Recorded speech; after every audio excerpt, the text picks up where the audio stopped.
I am Charmaine, 35 years old, and somehow still healing from wounds my family inflicted.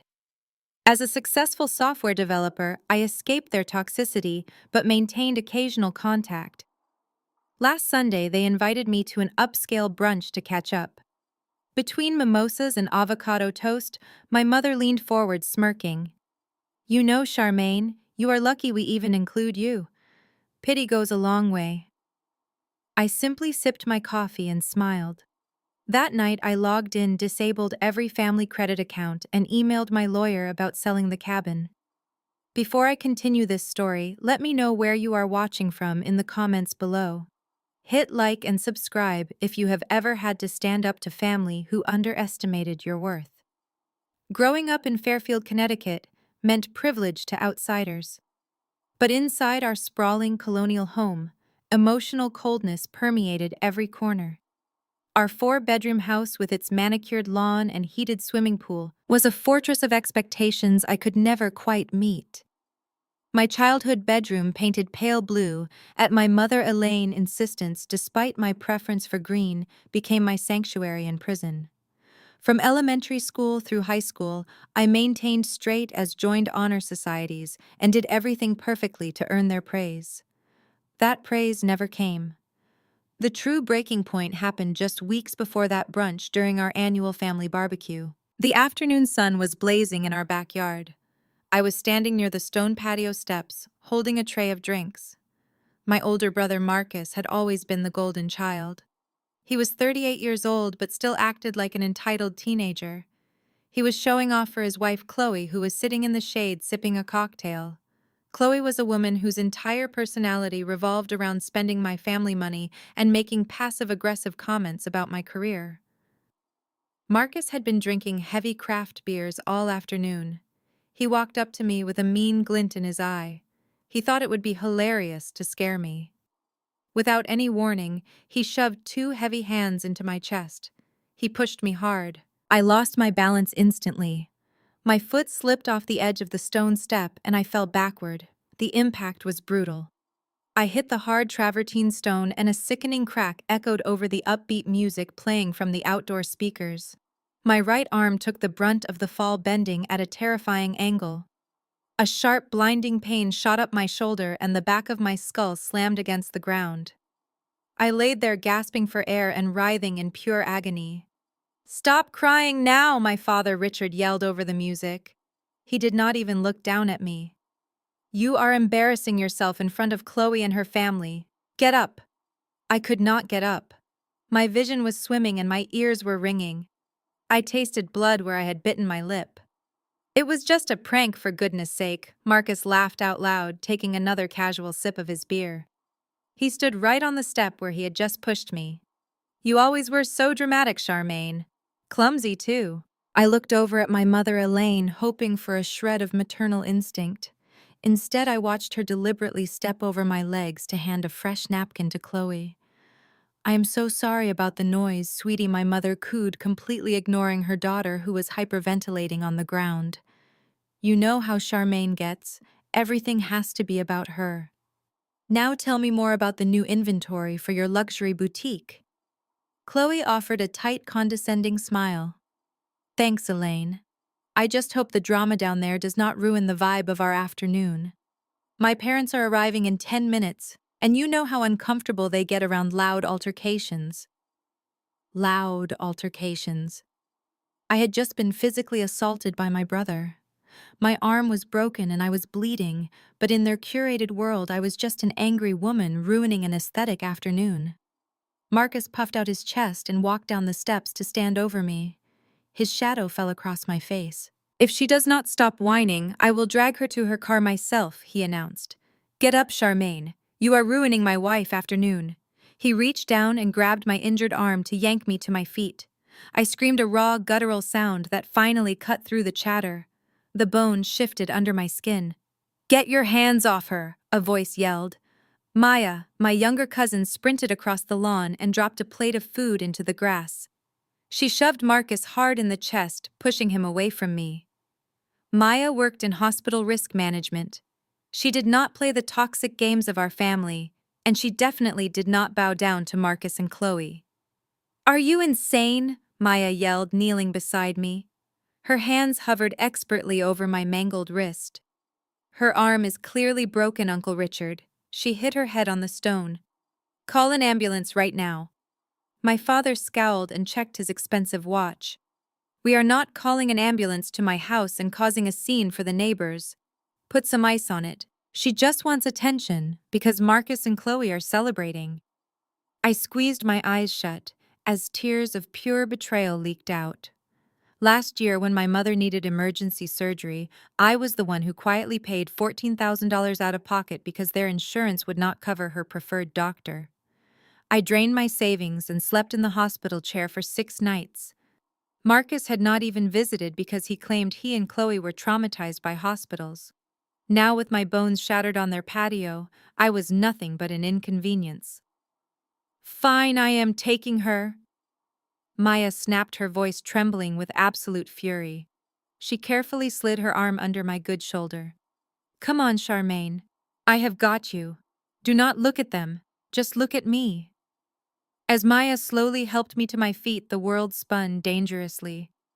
Nausea hit me in a suffocating wave and the back of my skull throbbed with a heavy metallic ache. You are tracking dirt onto the rug, Charmaine, my mother called out in annoyance as Maya guided me toward the side gate. And if you go to the emergency room, do not expect us to pay the copay. You are an adult.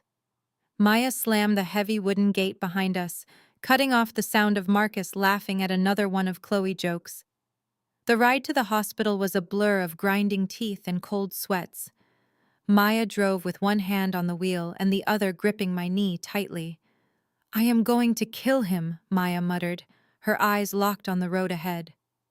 I swear to God, Charmaine, I am calling the police. That was assault. I saw him wind up and push you. No police. I rasped, my forehead pressed against the cool glass of the passenger window. Mom and Dad will just say I tripped. They will protect him. They always do. I just need a cast, Maya. I just need to go home and never speak to them again. Cutting them off is not enough anymore, Maya said grimly, as she pulled into the glowing red emergency bay. They treat you like a bank account when they need you and like trash when they do not. Within 20 minutes of arriving, I was triaged and the nurses wheeled me back for full medical scans. The cold metal of the imaging table seeped through my thin hospital gown. I lay completely still inside the glowing white tunnel of the CT scanner, listening to the aggressive mechanical whirring sound circling my head.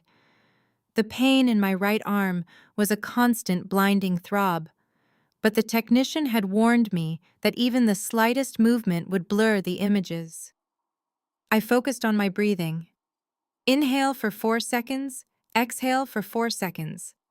It was the same grounding technique I used whenever my mother Elaine started one of her passive-aggressive tirades. Out in the control room, I could see Maya pacing back and forth behind the thick glass window. She was speaking angrily into her phone, and I knew exactly who she was yelling at. She was probably tearing my father apart for refusing to show up. After what felt like an eternity, the loud buzzing finally stopped and the mechanical bed slid me slowly out of the machine. A nurse gently helped me sit up and placed my broken arm back into the temporary sling. She wheeled me back to Trauma Bay number 4, where Maya was waiting with her arms crossed tightly over her chest. They are not answering, Maya said, her voice shaking with residual anger. I called Uncle Richard 3 times, and he forwarded every single call to voicemail. I even tried calling Chloe, but she actually declined my call. They are probably cutting the anniversary cake right now, I whispered, leaning my head back against the stiff hospital pillow. I am so tired, Maya. I just want them to put a cast on this and let me go home. Maya grabbed my good hand and squeezed it hard. You are never going back to that house, Charmaine. I mean it. Before I could agree, the heavy sliding glass door of our room pushed open. A tall man in dark blue scrubs walked in holding a digital tablet. His badge read Dr. Evans.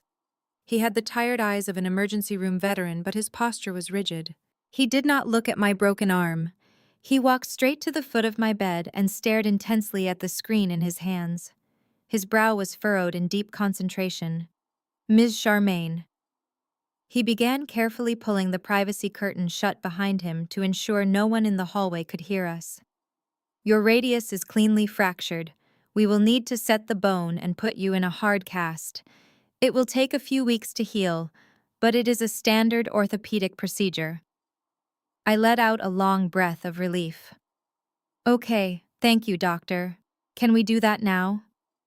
He did not smile. He did not put the tablet down. Instead, he looked over at Maya and then back to me. That is not why I am standing here, he said quietly. Did you experience any dizziness, blurred vision, or loss of motor function immediately before your fall today? No, I replied, confused by the specific nature of his questions. I told the triage nurse I was pushed. I fell backward and hit the stone steps. Dr. Evans nodded slowly. He tapped the screen of his tablet and turned it around so Maya and I could both see it. The stark black and white image of my skull filled the bright screen. I need you to tell me the name of your neurosurgeon, he said, his voice completely serious. The impact from your fall was severe. I need to consult with whoever performed your cranial reconstruction, because the blunt force trauma you sustained today came dangerously close to dislodging the hardware. The trauma bay went completely silent. The steady, rhythmic beep of my heart monitor seemed to echo loudly off the sterile white walls. I stared blankly at the glowing screen. Maya uncrossed her arms and stepped closer to the bed. Wait, what hardware are you talking about? She asked, her voice dropping to a confused whisper. Dr. Evans zoomed in on the digital scan image. Bright, undeniable white geometric shapes and thick screws glowed unnaturally against the gray shadows of my bone structure. He pointed a pen at the base of the skull on the screen. The structural titanium plates right here at the base of your skull, along with the fused vertebrae in your upper cervical spine. Whoever did this work was an absolute master of their craft, but a violent impact like the one you suffered today could have paralyzed you instantly if the angle had been just a fraction of an inch different. When was the surgery performed? It looks like an older pediatric graft based on the bone growth around the anchor points. I stared at the glowing white screws buried deep inside my own head. My mouth went completely dry. A cold chill washed over my entire body, making my skin prickle. Doctor! I choked out, my voice sounding weak and distant, like it belonged to a completely different person. I have never had surgery. My parents told me I fell off my bicycle into a ditch when I was 8 years old. They said I hit my head on a rock. They told me I just got a mild concussion and a few external stitches to close the cut. Dr. Evans slowly lowered the tablet. His professional clinical demeanor slipped for a brief second, revealing his genuine shock. Ms. Charmaine, he said softly, a bicycle fall does not require 4 titanium plates and 3 years of complex skeletal fusion. You were nearly killed. Do you really not remember anything from that time? Maya and I locked eyes. In that cold, sterile hospital room under the harsh fluorescent lights, the entire foundation of my 35 years of life shattered faster than the bone in my right arm. My parents had intentionally buried a massive trauma deep inside my body. What else were they hiding from me all these long years? Dr. Evans stepped back, recognizing the profound shock radiating through the room.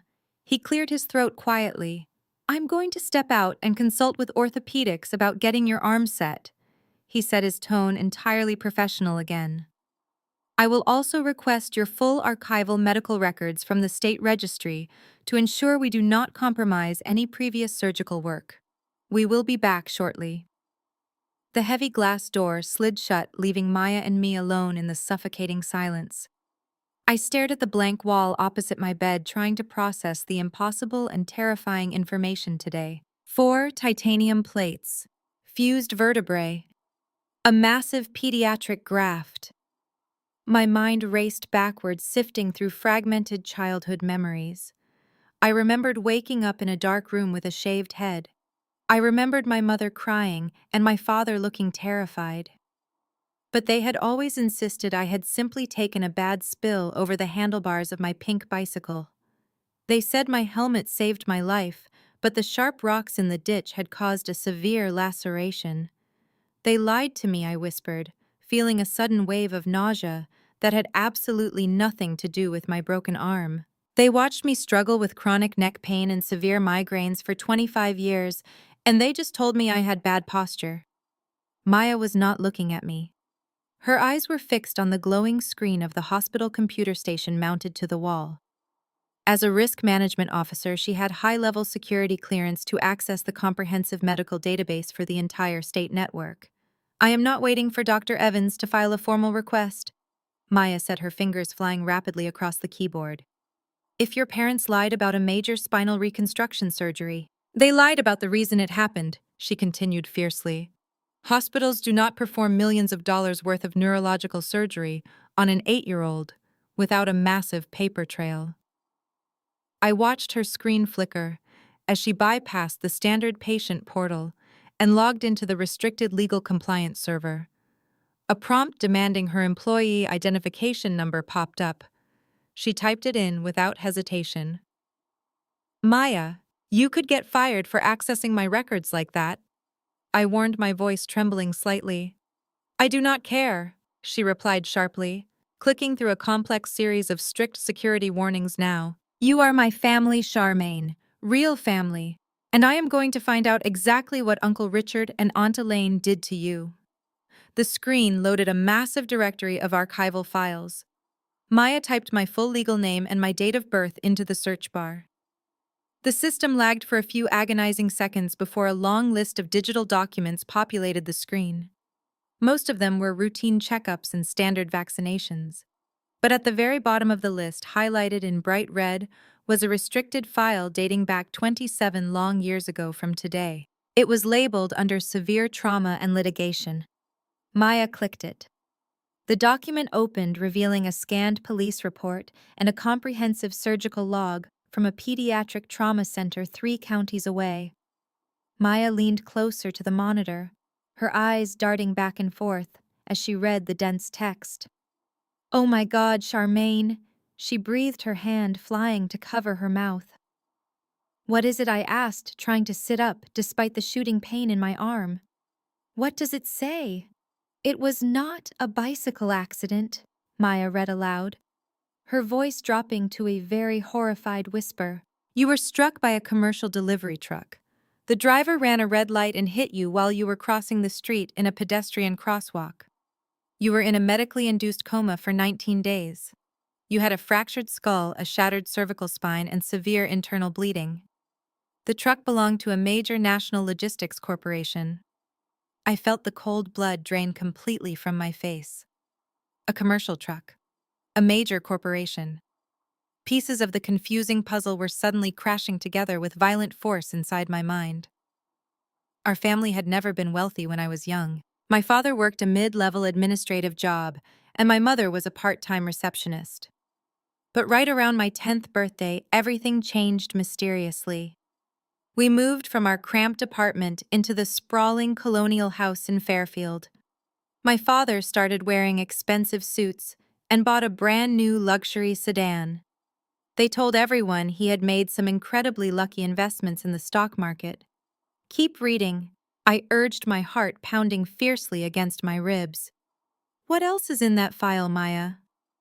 Maya scrolled down past the surgical notes and the physical therapy schedules until she finally stopped completely. She reached a section labeled Legal Settlement and Financial Distribution. Her breath hitched. She stopped scrolling and stared at the screen as if it had physically struck her. Charmaine, she said slowly, turning her chair to face me. Her expression was a mix of pure devastation and blinding rage. There was a lawsuit. A massive personal injury lawsuit filed against the Logistics Corporation by your parents on your behalf. They settled out of court to avoid a public trial. For how much? I asked, gripping the edge of the hospital bed tightly with my good left hand, right then there. $18 million, Maya said, her voice shaking. The court ordered the corporation to establish an $18 million irrevocable medical trust fund. It was explicitly designed to cover your lifelong medical care, your pain and suffering, and your future living expenses. The money was put in your name, Charmaine, but because you were a minor, your parents were granted temporary financial conservatorship. I could not breathe anymore. $18 million. My parents had stolen my tragic accident and turned it into their personal lottery ticket, financing Marcus and Chloe while treating me like absolute garbage my entire adult life. I sat in the hospital bed, completely paralyzed by the revelation, as Dr. Evans walked back into the room. He carried a fiberglass cast for my right arm and a set of discharge papers. I let him set the bone and mold the heavy cast around my forearm in absolute silence. The physical pain in my arm was nothing compared to the suffocating betrayal burning in my chest. Maya drove me straight back to my parents' house in Fairfield.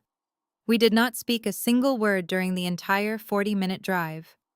My mind was playing a sickening highlight reel of every time my mother had complained about the cost of my school supplies, or how my father had claimed they could not afford to help me with my college tuition. They had $18 million sitting in a trust fund with my name on it while I worked 3 jobs to pay off my student loans. Maya parked her car aggressively in the circular driveway. The afternoon barbecue had finally ended, and the sun was beginning to set over the sprawling manicured lawn. I pushed open the heavy oak front door with my good left hand.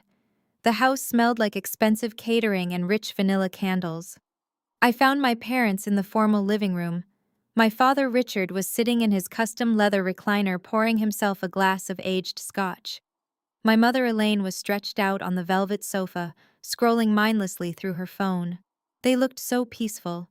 They looked completely unbothered by the fact that their daughter had just been carried away in an ambulance. "Well, look who finally decided to come back," my mother sighed, not even looking up from her bright screen. "I hope you did not expect us to save you any food, Charmaine. The guests just left and we are exhausted from hosting." I stood in the doorway, letting the heavy silence fill the massive room.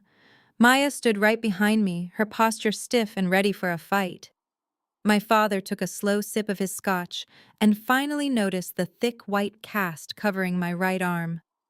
"Oh, for goodness sake," Richard grumbled, setting his crystal glass down hard on the wooden side table. "You actually made them put a cast on it. You are always exaggerating everything just to make Marcus look like the bad guy." I took a slow, heavy step into the room. My heart was pounding so hard I could feel it in my throat. "I am not here to talk about Marcus," I said, my voice surprisingly calm and steady. "I want to talk about the commercial delivery truck." My father froze. His hand hovered over his glass of scotch. My mother stopped scrolling and slowly lowered her phone.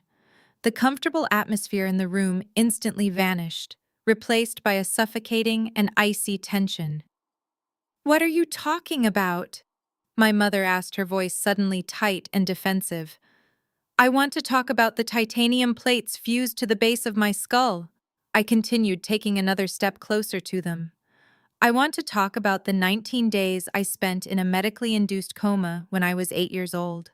And most importantly, I want to talk about the $18 million medical trust fund that you two have been draining for the last 25 years. The color drained entirely from my father's face. He looked like he had just seen a ghost. My mother sat up straight on the sofa, clutching her phone against her chest. "I do not know what kind of ridiculous lies Maya has been feeding you," my mother stammered, shooting a venomous glare at my cousin standing behind me. "You fell off your bicycle, Charmaine. You hit your head on a rock in the ditch. Do not play stupid with me, Elaine," Maya snapped, stepping forward. I pulled the legal settlement documents from the state registry. We saw the pediatric surgical logs. We saw the court order. We know absolutely everything. For a long, agonizing moment, nobody spoke. I watched the masks slowly slip off my parents' faces. The panic in my father's eyes quickly morphed into something dark and deeply resentful. He stood up from his leather recliner, crossing his arms over his chest. He did not look ashamed. He looked angry that he had been caught. "Fine," my father barked, his voice echoing loudly off the high ceiling. "You want the truth, Charmaine. Yes, we sued the logistics company. Yes, there was a settlement. But you make it sound like we stole from you. We did not steal anything. That money belonged to us just as much as it belonged to you." I stared at him in pure disbelief.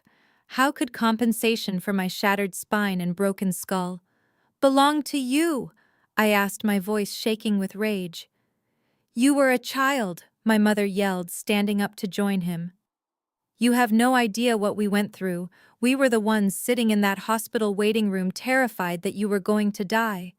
We were the ones who had to deal with the lawyers and the insurance companies. You were asleep in a coma. You did not suffer the emotional trauma that we did. I felt a bitter laugh escape my throat. You think your emotional trauma entitles you to $18 million meant for my lifelong medical care? You used my blood money to buy this mansion. You used it to buy luxury cars and fund Marcus' entirely useless lifestyle. We used it to give you a good life, my father interrupted, stepping closer to me with a threatening posture. We put a roof over your head. We fed you and clothed you and raised you in a safe neighborhood. Raising a child is expensive, Charmaine. You owed us for everything we sacrificed for you. The sheer audacity of his cruel words knocked the breath out of my lungs completely. I stood there staring at the man who was supposed to protect me. You stole my medical settlement to buy a house with a heated pool, I whispered. You forged my signature when I turned 18, did you not? Because that trust fund legally became mine the day I became an adult. My mother crossed her arms, looking away, unable to meet my eyes. We had power of attorney, she muttered defensively. We extended it, for your own good. You were too young to handle that kind of wealth. Before I could respond, the heavy front door swung open loudly. Loud laughter echoed through the grand foyer. Marcus strode into the formal living room, holding a half-empty bottle of expensive champagne. Chloe followed right behind him, carrying several designer shopping bags. They were completely oblivious to the suffocating tension hanging in the room. They looked like the picture-perfect, wealthy couple without a single care in the world. Oh, good you are back, Chloe said, breezing past me without even glancing at my heavy fiberglass cast. Elaine, we really need to talk about the boutique. I just had the most humiliating conversation with my commercial landlord early this morning. My mother tried to wave her off desperately. Not right now, Chloe. We are in the middle of a very private family discussion, but Chloe was not a woman who understood boundaries or the word no. I do not care about family discussions right now, Elaine, she snapped, dropping her heavy leather bags onto the velvet sofa. The landlord is threatening to lock the doors on Monday if I do not pay the $75,000 in back rent.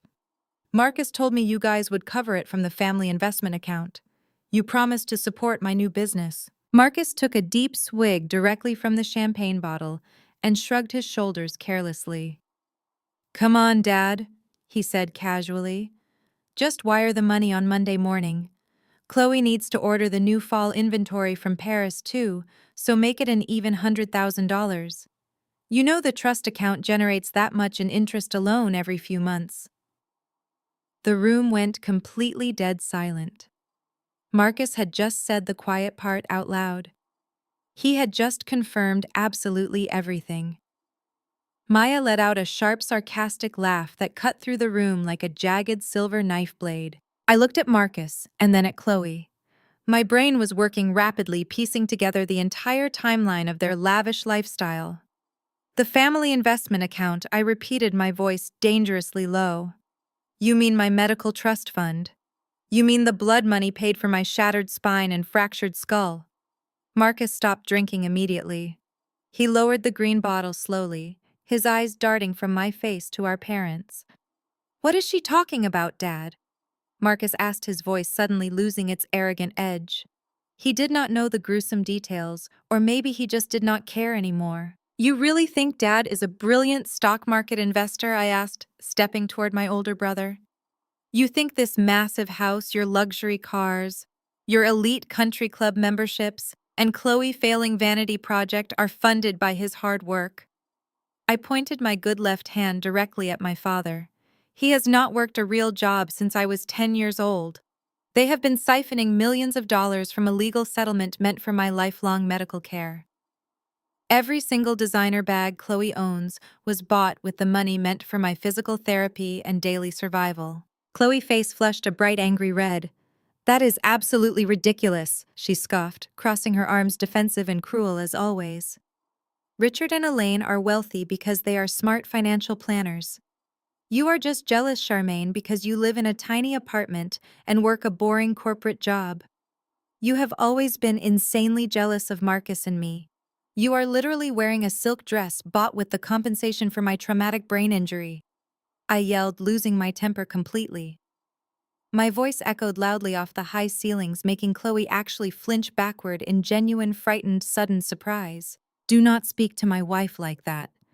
Marcus threatened, stepping forward aggressively with his fists clenched tight.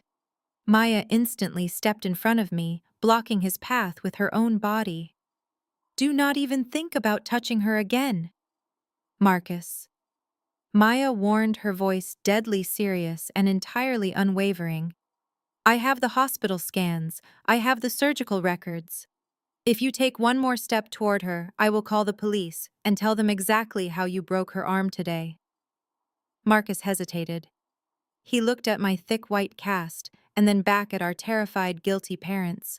He expected them to defend him like they always did, but Elaine just rubbed her temples, looking exhausted and panicked.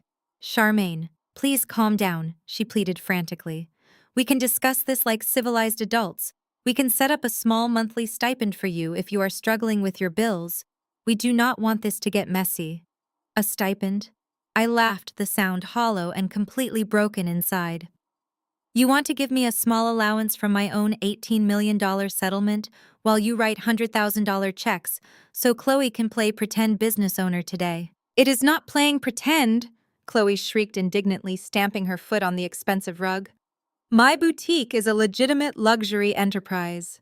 It brings prestige to this family name. Prestige, I fired back. Your boutique has been operating at a massive loss for 3 straight years, Chloe. I am a forensic accountant. Do you think I do not know how to read financial statements? I looked up your public tax filings months ago.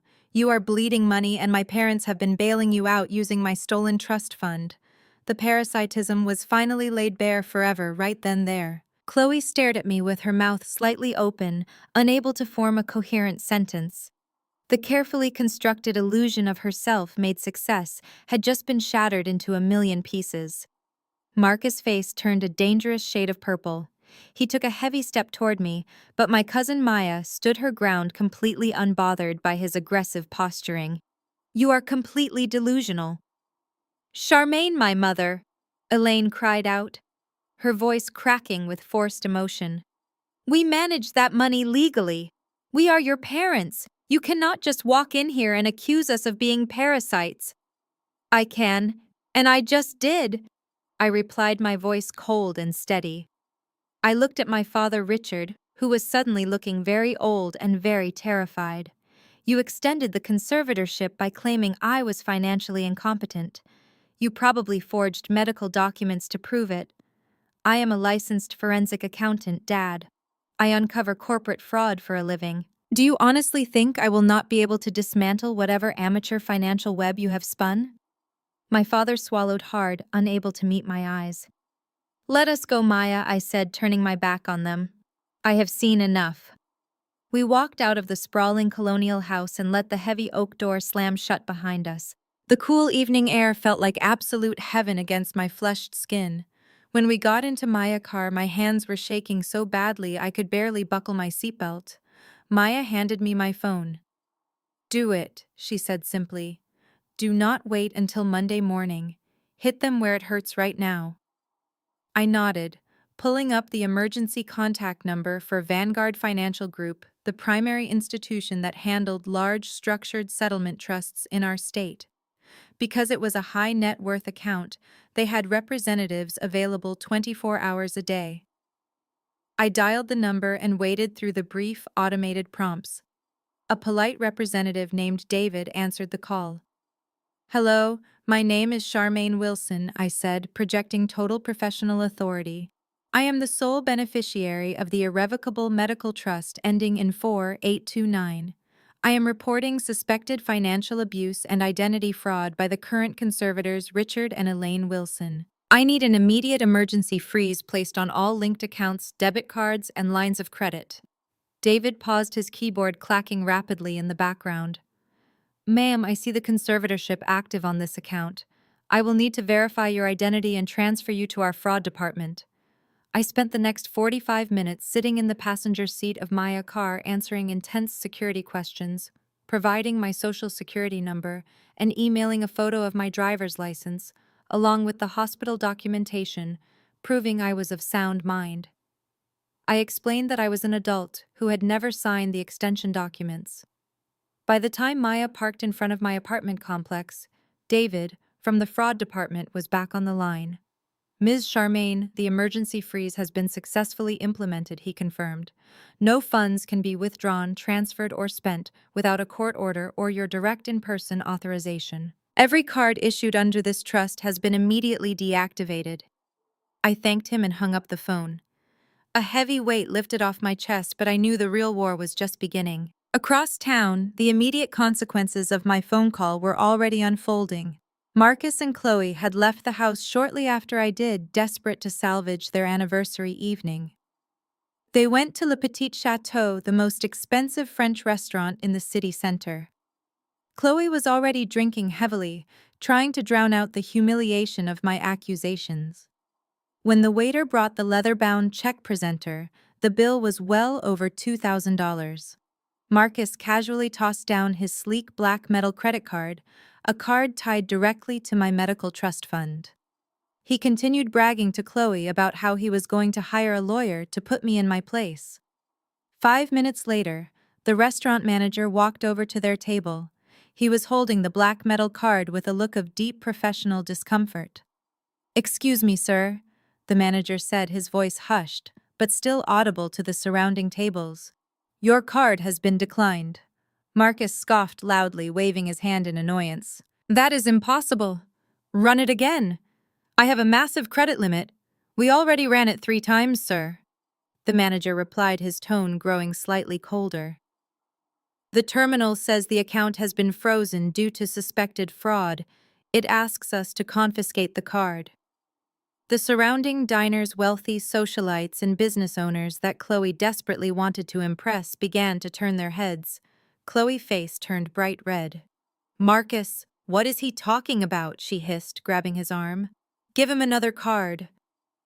Marcus frantically opened his designer wallet, pulling out 2 more credit cards. Both of them were linked to the same drained trust fund. The manager ran them directly at the table using a handheld terminal. Declined. Declined again. "Sir, if you cannot provide a valid form of payment, I will have to call the police," the manager stated firmly, crossing his arms. The illusion of their wealth vanished instantly. Marcus was forced to call my father, begging him to wire money or bring cash to the restaurant, but my father could not help him because his accounts were frozen. They were trapped. Chloe burst into tears of pure mortification, hiding her face behind her designer handbag, as the restaurant staff hovered over them like criminals. Marcus sat there staring at the declined plastic cards, realizing that the endless well of free money had finally run dry. He was 38 years old, and for the first time in his life, he was broke. I sat alone in the dark living room of my modest apartment. The heavy fiberglass cast on my right arm rested awkwardly on a pile of pillows. The painkillers Dr. Evans prescribed had barely taken the edge off the throbbing ache radiating through my bones. Outside, the city was quiet, but my phone had not stopped vibrating for the past 3 hours. The illuminated screen glowed on the coffee table, showing dozens of missed calls from my parents and Marcus. I had put the device on silent, refusing to engage with their panicked desperation. But then the voicemails from Chloe started rolling in. I picked up the phone with my good left hand and tapped the first audio message. The sound of loud background street noise and Chloe slurring her words filled my quiet living room. "Listen to me, you ungrateful little witch," Chloe hissed through the speaker, her voice dripping with venom and cheap wine.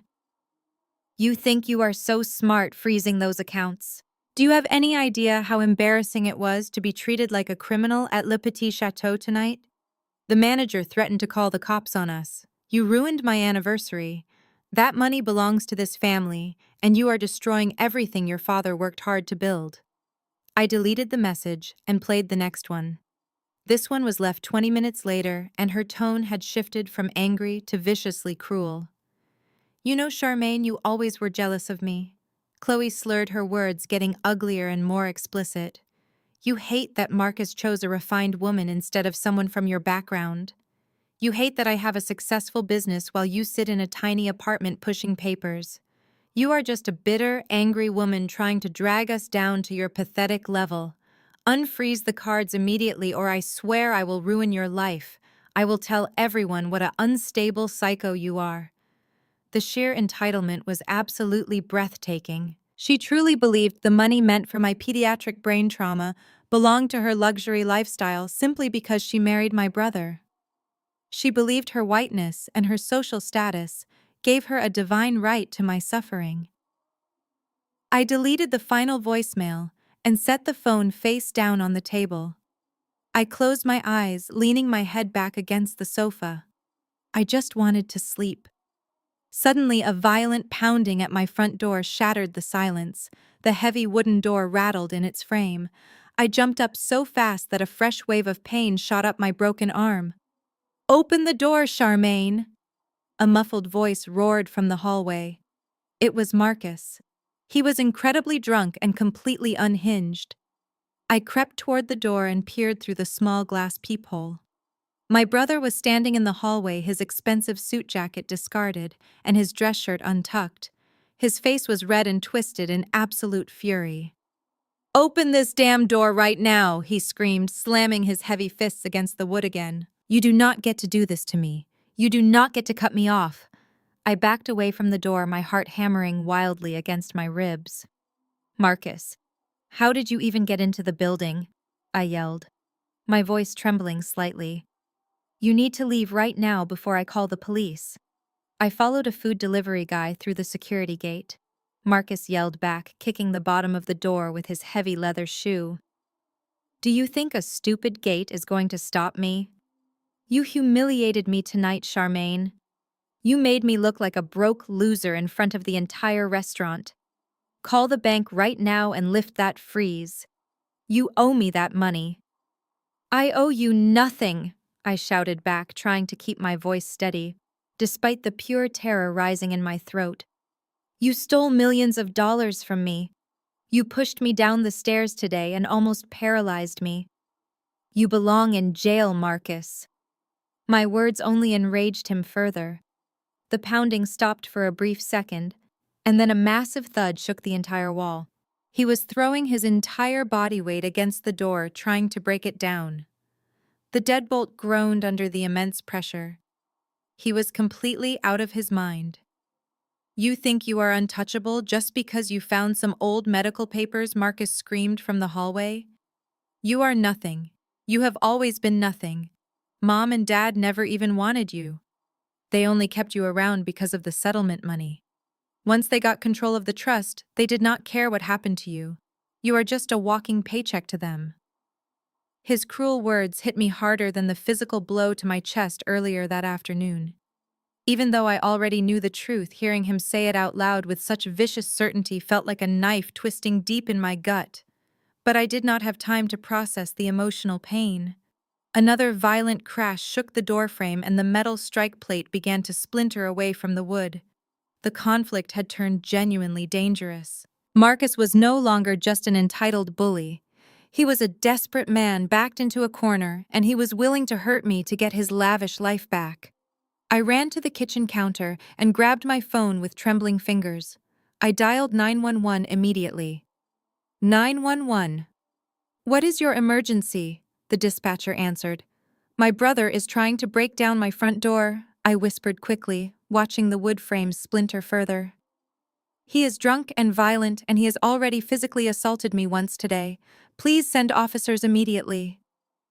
I gave her my address and backed away into my bedroom, locking that door too. I sat on the floor and desperately prayed they would arrive in time tonight. The heavy pounding against my front door suddenly stopped. It was replaced by the muffled sounds of loud shouting from the hallway. I pressed my ear against the cold wood of my locked bedroom door, listening intently. "Drop the weapon and put your hands against the wall," a deep, stern voice commanded. I heard a loud thud, followed by the distinct metallic click of heavy handcuffs locking into place. Marcus was screaming profanities, claiming he was just trying to talk to his sister, but the responding officers were not listening to his drunken, pathetic excuses. I slowly unlocked my bedroom door and walked out into the living room. My front door was severely damaged, the wood splintered entirely around the deadbolt, but it had held long enough to keep him out. A female police officer knocked gently on the cracked frame, asking if I was safe. I opened the door with my good left hand and saw Marcus being dragged away down the brightly lit hallway by two large officers. He locked his angry eyes with mine and spat on the floor. "You are dead to me," he snarled viciously before disappearing into the elevator. The female officer took my statement, taking multiple photographs of the damaged door and my heavy fiberglass cast. I filed a formal restraining order right there on the spot. By the time the police finally left the building, it was 3 in the morning. I collapsed onto my bed, completely exhausted, but I knew my family would not simply give up and walk away. They were incredibly desperate, and desperate people always do terrible things. The next morning, I woke up to the sound of my doorbell ringing persistently.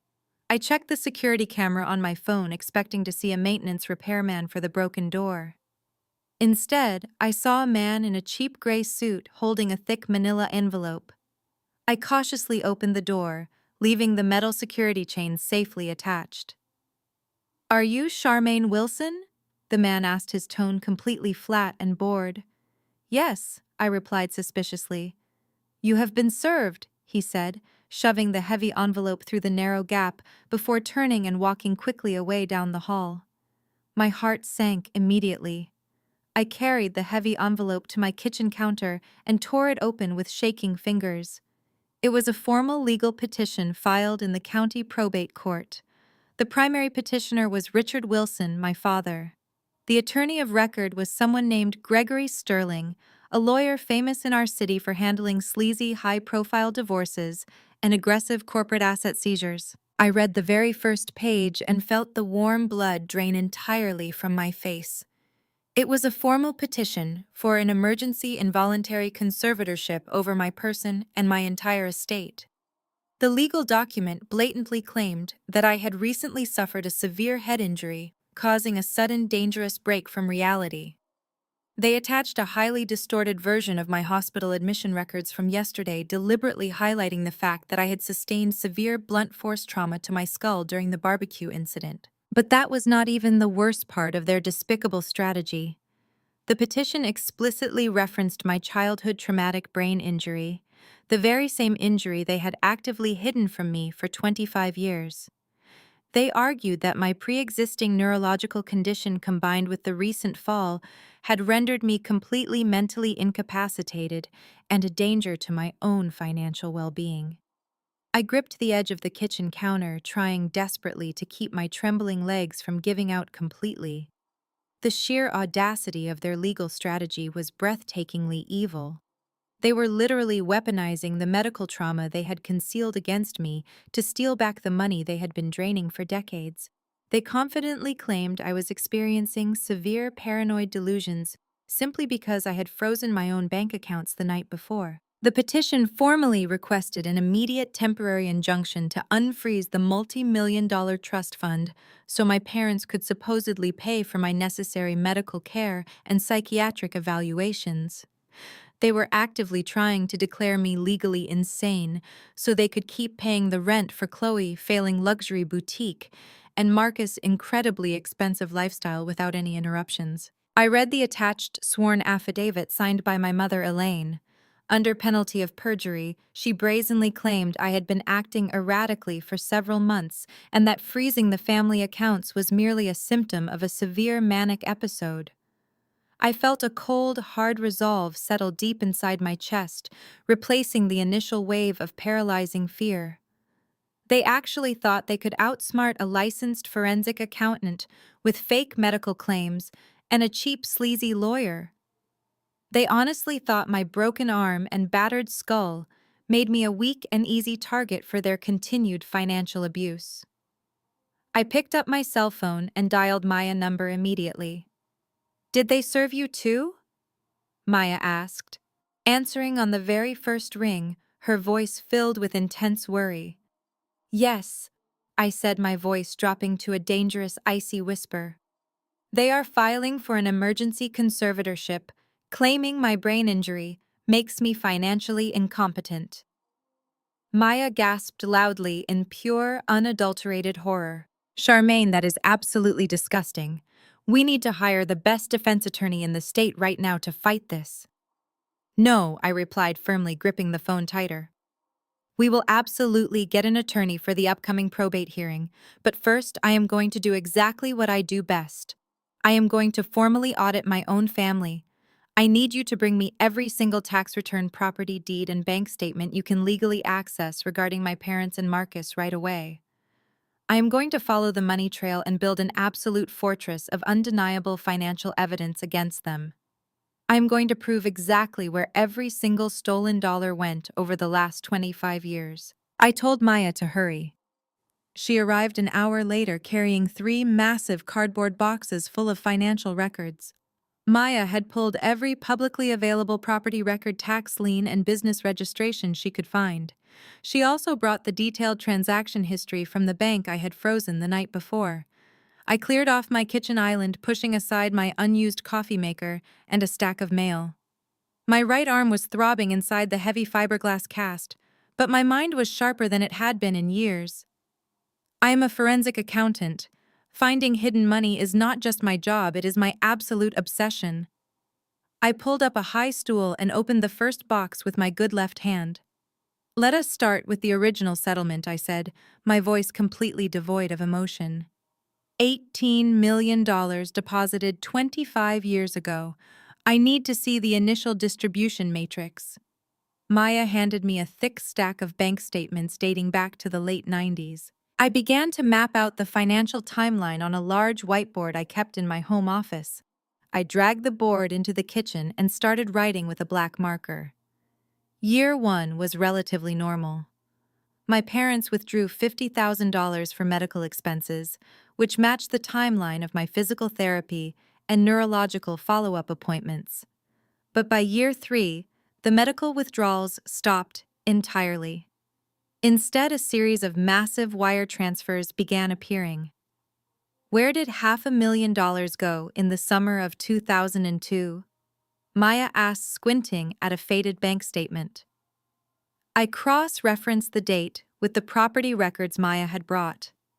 That was the exact same month my parents bought the sprawling colonial house in Fairfield. I replied, circling the transfer on the whiteboard. They did not take out a mortgage. They bought a luxury mansion straight in cash, using my medical trust fund. They masked the withdrawal under a legal loophole, claiming the house was a necessary therapeutic environment for my continued rehabilitation. Maya let out a disgusted scoff. A heated swimming pool and a custom wine cellar are not therapeutic environments, Charmaine. I nodded slowly, continuing to dig deeper into the mountain of paperwork. The deeper I went, the more sickening the financial parasitism became. My parents had treated the trust fund like an endless personal machine. I tracked a $100,000 withdrawal, specifically earmarked for educational support. That money did not pay for my college tuition. It perfectly matched the purchase price of Marcus' first luxury sports car when he turned 16.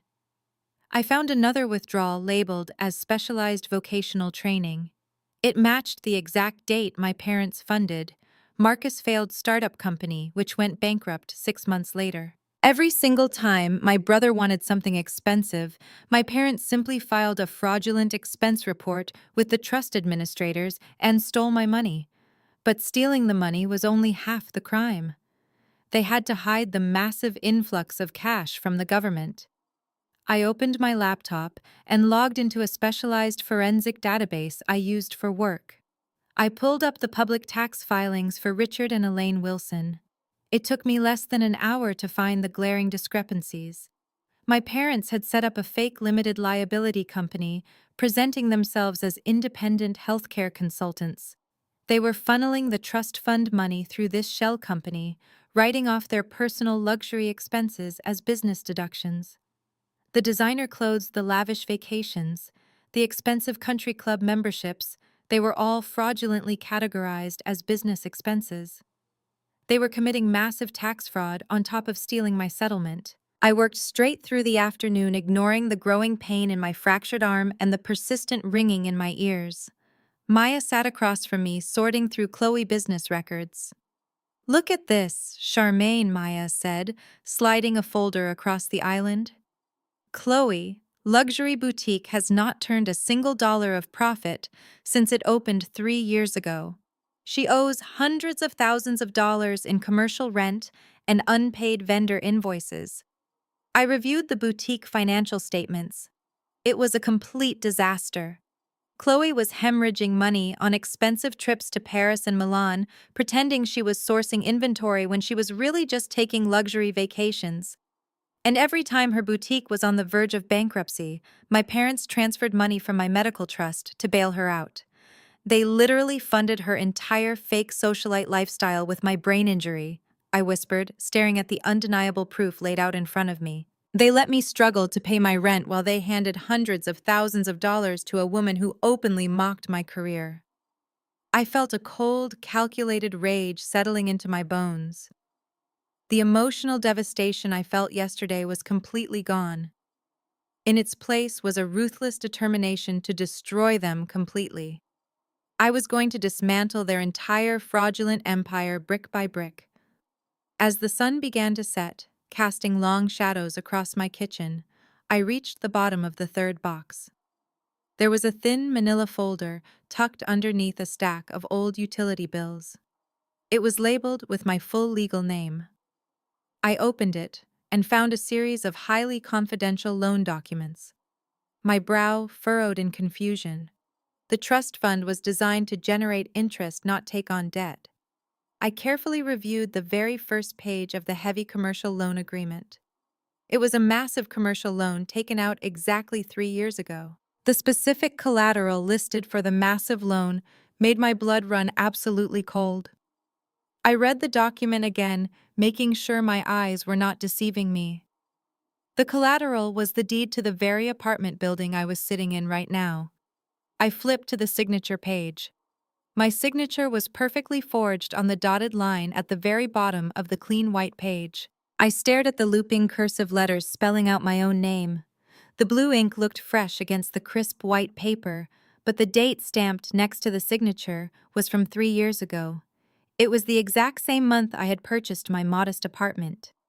Maya leaned over my shoulder, her eyes widening as she read the heavy legal jargon at the top of the document. "Charmaine, what does that mean?" she asked, her voice barely above a whisper. "It means my parents did not just steal my medical settlement," I replied, my voice completely hollow. "It means they used my identity to take out a massive commercial loan against my own home." I flipped through the thick stack of financial documents, searching for the payout distribution sheet. My hands were shaking so violently that I dropped several pages onto the kitchen floor. When my parents offered to help me handle the closing paperwork for this apartment 3 years ago, I thought they were finally showing me a tiny shred of genuine parental support. They told me they had a close friend in the real estate business who could secure a fantastic interest rate. They handled all the complicated legal filings and simply asked me to sign a few standard tax forms. But they had swapped the documents. They forged my signature on a master promissory note. Maya bent down to pick up the dropped pages and handed them back to me. "Look at the loan amount," she said, pointing to a bold number at the top of the page. $2.5 million. I felt the air leave my lungs completely. My apartment was only worth $400,000. How could they possibly secure a $2.5 million loan against a property that did not hold anywhere near that much equity? I quickly scanned the collateral section of the agreement. The sickening truth revealed itself in stark black text. They had cross-collateralized the loan. They used my apartment as the primary physical asset, but they backed the massive loan with the remaining balance of my medical trust fund. Because they were my legal conservators at the time, they had the authority to pledge the trust assets. But they needed my personal signature to attach the loan to my primary residence. They forged it flawlessly. Where did the $2.5 million actually go? I asked aloud furiously, typing the loan account number into my forensic database. The system processed the request for a few tense seconds before displaying the wire transfer history. The entire loan amount was dispersed in a single lump sum payment to a private wealth management firm in the Cayman Islands. But the account did not belong to my parents. The offshore account was registered under a corporate entity called Marcus Holdings Incorporated. I slammed my good left hand against the kitchen island, sending a coffee mug crashing to the floor.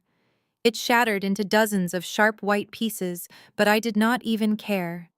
My parents had illegally mortgaged my personal home and leveraged my brain injury compensation to secure a multi-million-dollar cash payout for my worthless brother. Marcus used that offshore money to fund his endless string of failed business ventures and pay for the extravagant European vacations Chloe constantly bragged about on social media.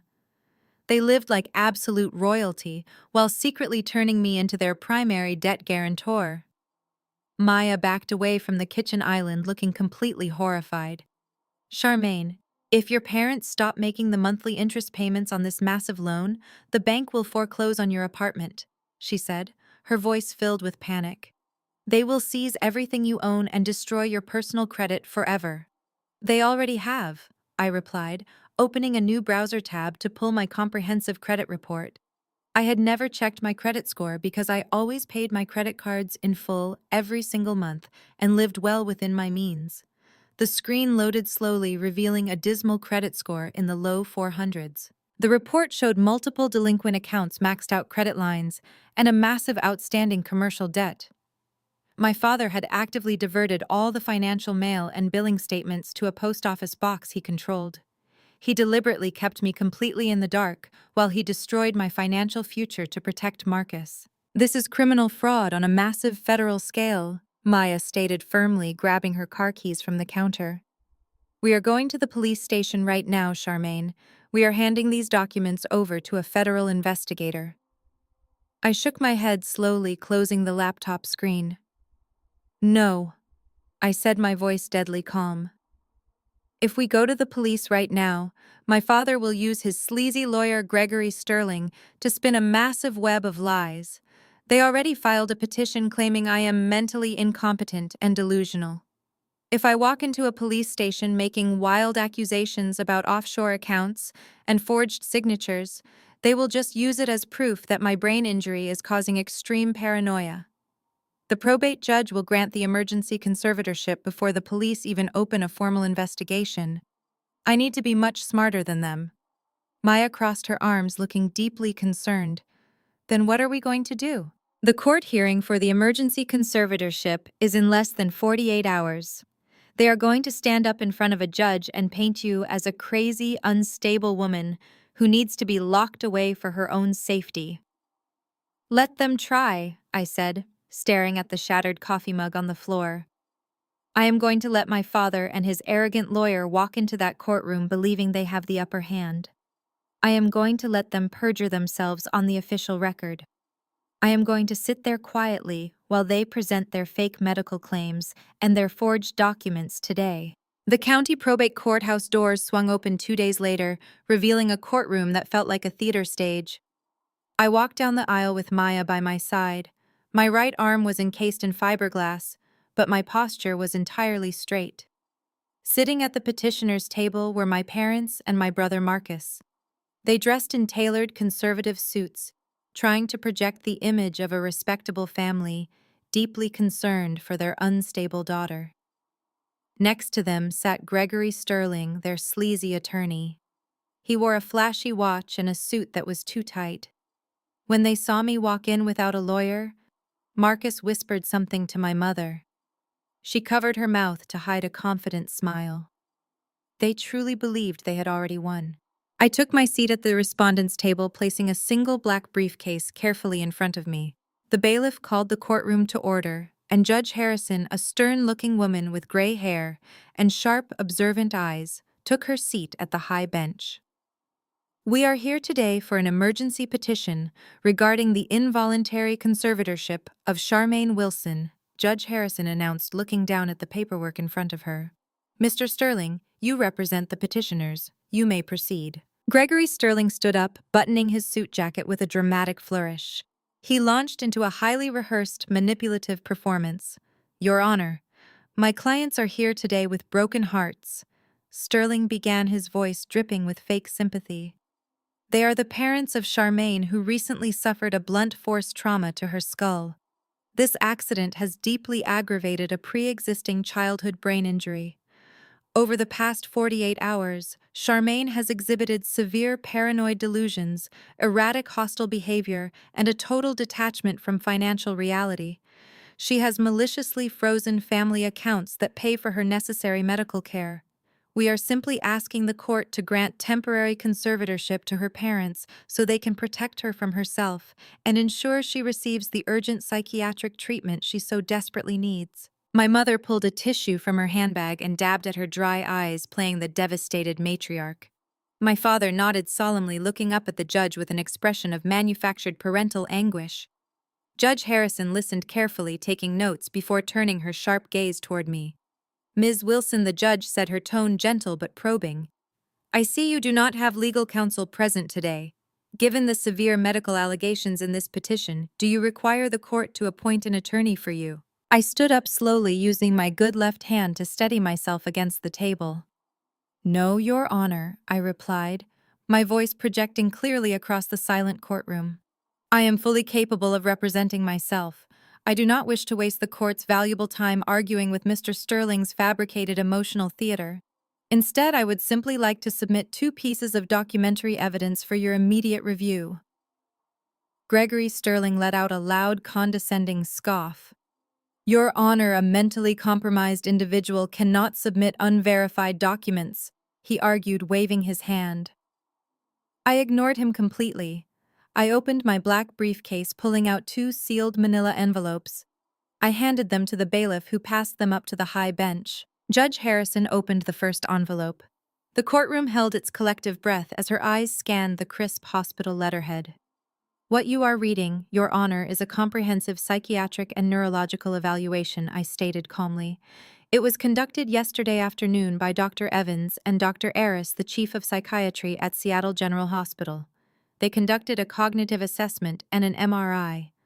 Their medical conclusions are sworn and notarized. As you can see, they certify that I possess absolutely 0 cognitive decline, 0 psychiatric instability, and no signs of paranoid delusions.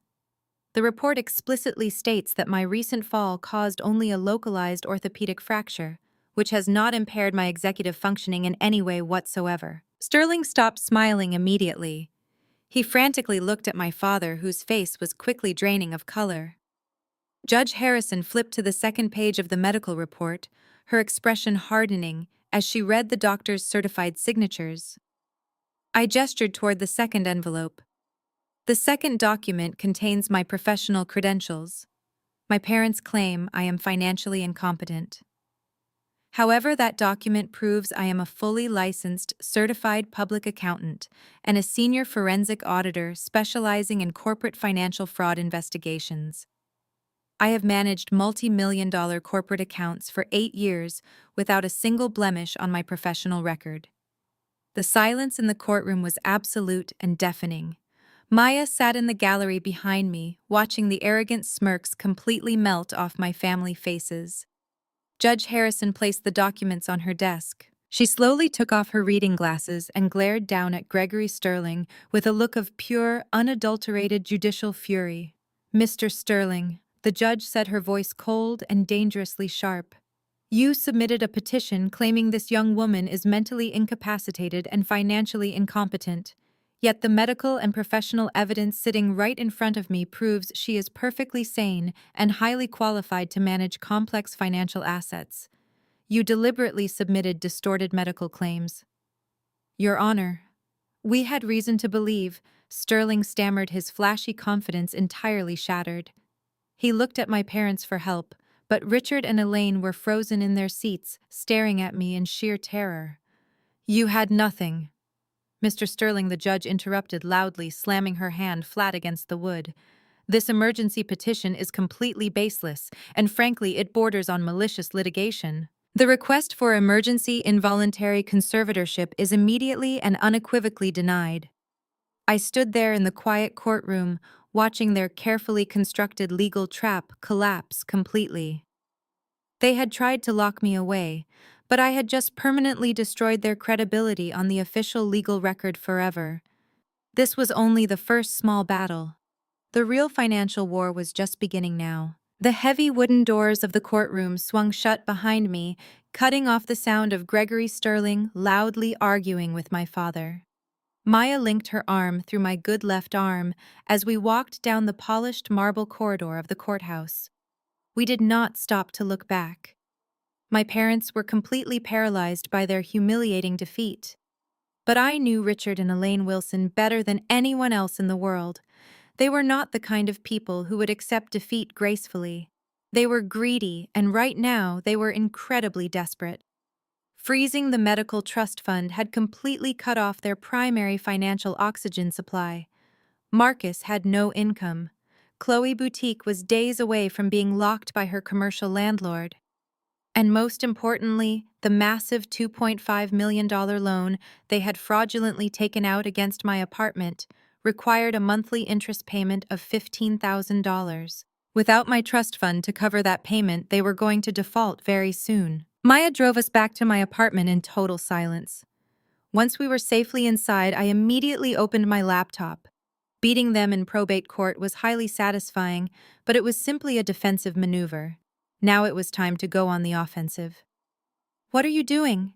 Maya asked, looking over my shoulder as I opened a complex series of encrypted financial networks. "I am going to give them exactly what they want," I replied, my fingers moving rapidly across the keyboard. "My parents are backed into a corner, and they need cash immediately to avoid defaulting on their massive loans. I am going to leave a back door wide open for them, but it is going to be a devastating trap." As a forensic accountant, I spent years studying how corporate criminals hide their money. I knew exactly how to create a digital paper trail that looked absolutely flawless. I spent the next 4 hours constructing a highly sophisticated financial honeypot. I created a dummy corporate entity registered in the British Virgin Islands. I named it Apex Horizon Holdings. Then I generated a series of incredibly realistic banking documents using the exact same formatting and terminology as the primary trust administrators. I created a fake secondary disbursement account. According to these fabricated documents, this secondary account held the accumulated compound interest from my original $18 million settlement. The fabricated balance was exactly $5 million. I made sure the documents explicitly stated that this secondary account was completely separate from the primary trust I had frozen 2 days ago. It was an irresistible mountain of untraceable offshore cash just waiting to be claimed. Creating the fake account was only the first half of the trap. I needed to ensure my father found it and believed it was absolutely real. "How are you going to get this to Uncle Richard?" Maya asked, reading the fake bank statements on my screen. "If you just email it to him, he will know it is a trap." I smiled a cold, calculated smile. "I am not going to send it to him," I explained. "I am going to let him steal it from me." For the past 10 years, my father had actively maintained an administrative backdoor access to my personal email accounts. He always claimed he needed it to help monitor my tax documents. I knew he was still logging in weekly to spy on my personal life. I had never locked him out because it was easier to let him believe he was in total control. I drafted an email to a fabricated financial advisor. The email contained frantic and urgent language. I wrote that I was terrified my parents would find out about the secondary $5 million offshore account. I explicitly listed the account routing numbers, the secure web portal login, and the authorization codes.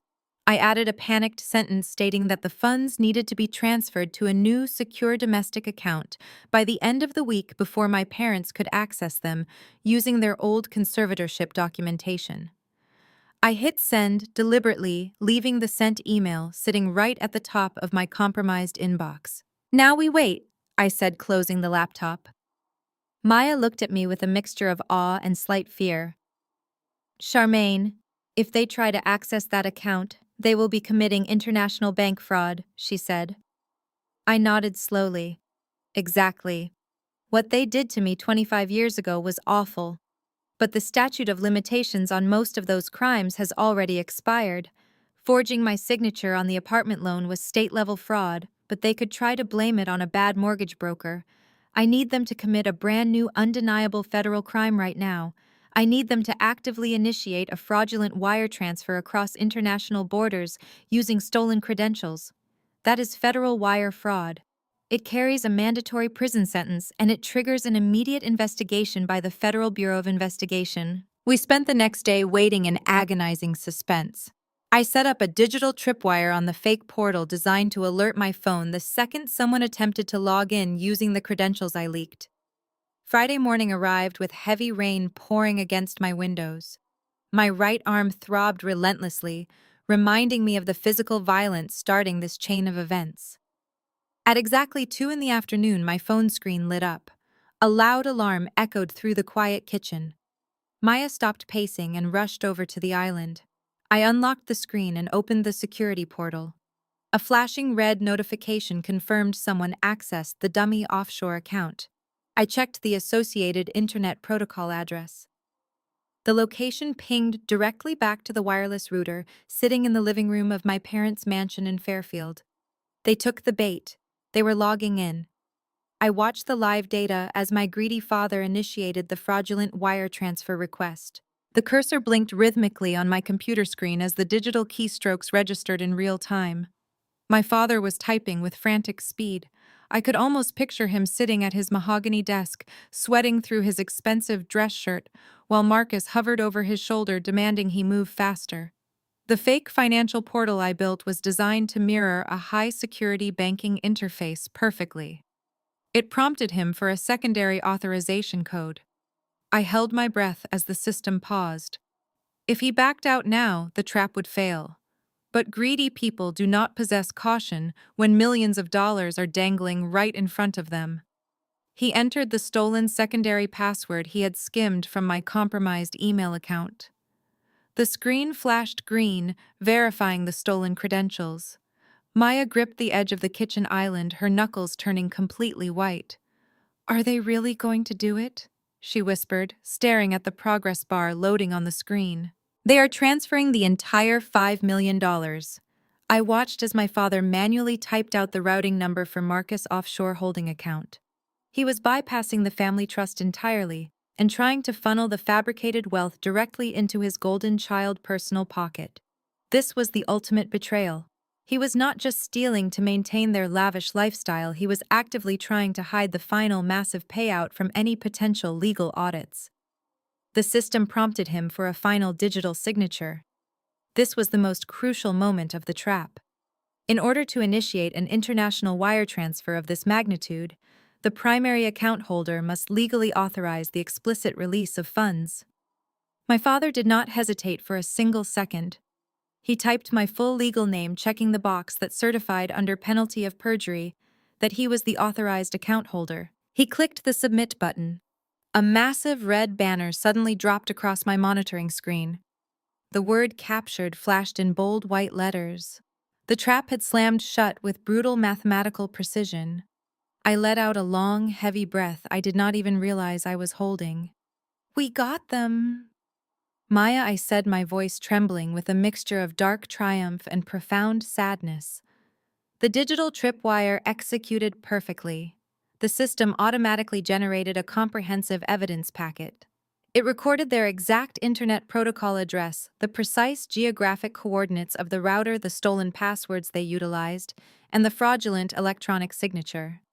I watched the secure server compile the massive data into an encrypted file. Because they initiated a financial transfer from a fabricated offshore entity to a domestic account using an electronic communication network, they had just crossed a massive legal threshold. They committed federal wire fraud, international bank fraud, and severe identity theft, all in less than 4 minutes. On their end, my father was staring at a completely different screen. The fake portal displayed a highly realistic confirmation message stating the wire transfer had been successfully initiated but required a standard 48-hour international clearance hold. They thought they had won. They believed they were exactly 2 days away from receiving $5 million in untraceable cash. I imagined them celebrating in their grand living room, popping another bottle of expensive champagne, and laughing at how easily they had outsmarted me again. Little did they know, they had just locked themselves inside a federal prison cell. I immediately downloaded the encrypted evidence packet onto 3 separate physical hard drives. I handed one of the small metal drives to Maya. "Guard this with your life," I instructed her, looking directly into her eyes. "This is the absolute silver bullet we needed. This completely bypasses the corrupt county probate court and local police jurisdictions. This goes straight to the federal authorities." Maya nodded, slipping the drive carefully into her leather purse. "What is our next move, Charmaine?" she asked, her eyes shining with fierce determination. "We have the undeniable proof right here. When do we hand this over to the criminal investigators?" I looked down at my heavy fiberglass cast, remembering the blinding pain of hitting the cold stone patio. I remembered Chloe laughing at me and my mother stepping over my broken body like I was completely invisible. Handing the evidence over to the authorities quietly was not enough anymore. They had humiliated me publicly my entire life. They tried to declare me legally insane in an open courtroom to silence me. I needed to destroy their carefully curated social image before the federal agents took their freedom away. "Their lavish anniversary party is tomorrow night," I said, a cold smile spreading across my face. Chloe invited half of the wealthy socialites in the city to celebrate at that massive hotel ballroom. She is planning to use the new millions to show off her fake success to everyone she knows. We are going to let them have their grand party, but we are going to be the surprise guests of honor. Maya grinned, an expression of pure, calculating justice. "We need to print out the X-ray scans of your skull," she suggested, "and the corporate tax returns proving Chloe Boutique is totally bankrupt." I nodded, agreeing completely. I spent the rest of the evening preparing an undeniable presentation of pure truth. We gathered every single forged document, every bank statement, and the new wire fraud evidence packet. I contacted a former colleague who worked at the Regional Federal Bureau of Investigation field office. I sent him a secure message with a small sample of the wire fraud data, promising him a massive financial crime bust if he met me tomorrow. I knew he would not refuse a case this clean and perfectly documented. The storm raged outside my apartment window, matching the intense energy building inside my chest. For 25 years, my family had controlled the narrative and kept me hidden in the dark. Tomorrow night, I was going to turn on all the bright, blinding lights. The bright, blinding lights of the morning sun pierced through my apartment blinds, waking me. It was Saturday, the day of the anniversary party. I was standing in the kitchen pouring black coffee when a frantic knocking rattled my damaged front door. It was not the aggressive pounding Marcus had used 2 nights ago. This knock was desperate and pathetic. I checked the security camera feed on my phone. My mother Elaine stood in the hallway alone. Her usually immaculate hair was a mess, and she wore a wrinkled trench coat over pajamas. She looked like a woman who had just seen her entire world collapse. I took a deep breath, leaving the chain attached as I opened the door a few inches. "Charmaine, please let me in," my mother whispered, her voice cracking with genuine panic. "Richard received a phone call from the Federal Banking Commission this morning. They flagged the offshore transfer. They froze everything and told him a federal investigator is being assigned to us. Please tell me you can fix this." I stared at the woman, feeling nothing but cold pity. I unlatched the chain and let her step inside. She collapsed onto my sofa, burying her face in her hands. The fabricated financial transfer worked perfectly, and the authorities were already closing the net around them. "You set us up," she sobbed, looking up at me with mascara running down her cheeks. "You planted that offshore account in your email so your father would find it. You tricked us into committing a federal crime." I crossed my arms, protecting my broken wrist. "I did not force him to steal," I replied. "I did not force him to forge my signature and type in those routing numbers. He made a conscious choice to rob me again." Elaine stood up suddenly, her panicked desperation morphing into a sickening, twisted form of maternal bargaining. Charmaine, you have to take the blame for this, she pleaded, grabbing my good left shoulder with a tight, desperate grip. You have to call the federal investigators and tell them you initiated the wire transfer. Tell them you were confused because of your recent head injury. They will go easy on you because of your medical history. They will just put you in a nice psychiatric facility for a few short months. But if Marcus goes to federal prison, his life is completely over. I stepped back violently, shaking her hand off my shoulder. The sheer magnitude of her request knocked the breath completely out of my lungs. You want me to confess to federal wire fraud and go to a psychiatric prison? I asked, my voice echoing loudly in the quiet room. You want me to take the fall for a crime I did not commit? Yes, Elaine cried out frantically, pacing across the rug. Chloe is already threatening to divorce him because the boutique accounts are frozen. If she finds out he is facing a 20-year prison sentence, she will take everything and leave him with nothing. Marcus is too fragile for prison, Charmaine. He will not survive it. You are strong. You have always been the strong one. You can survive a few years locked away. We will pay for the best lawyers to protect you. The absolute audacity of her words washed over me like freezing water. She was standing in my apartment begging me to sacrifice my freedom, my career, and my sanity just to save a failing marriage built entirely on stolen money.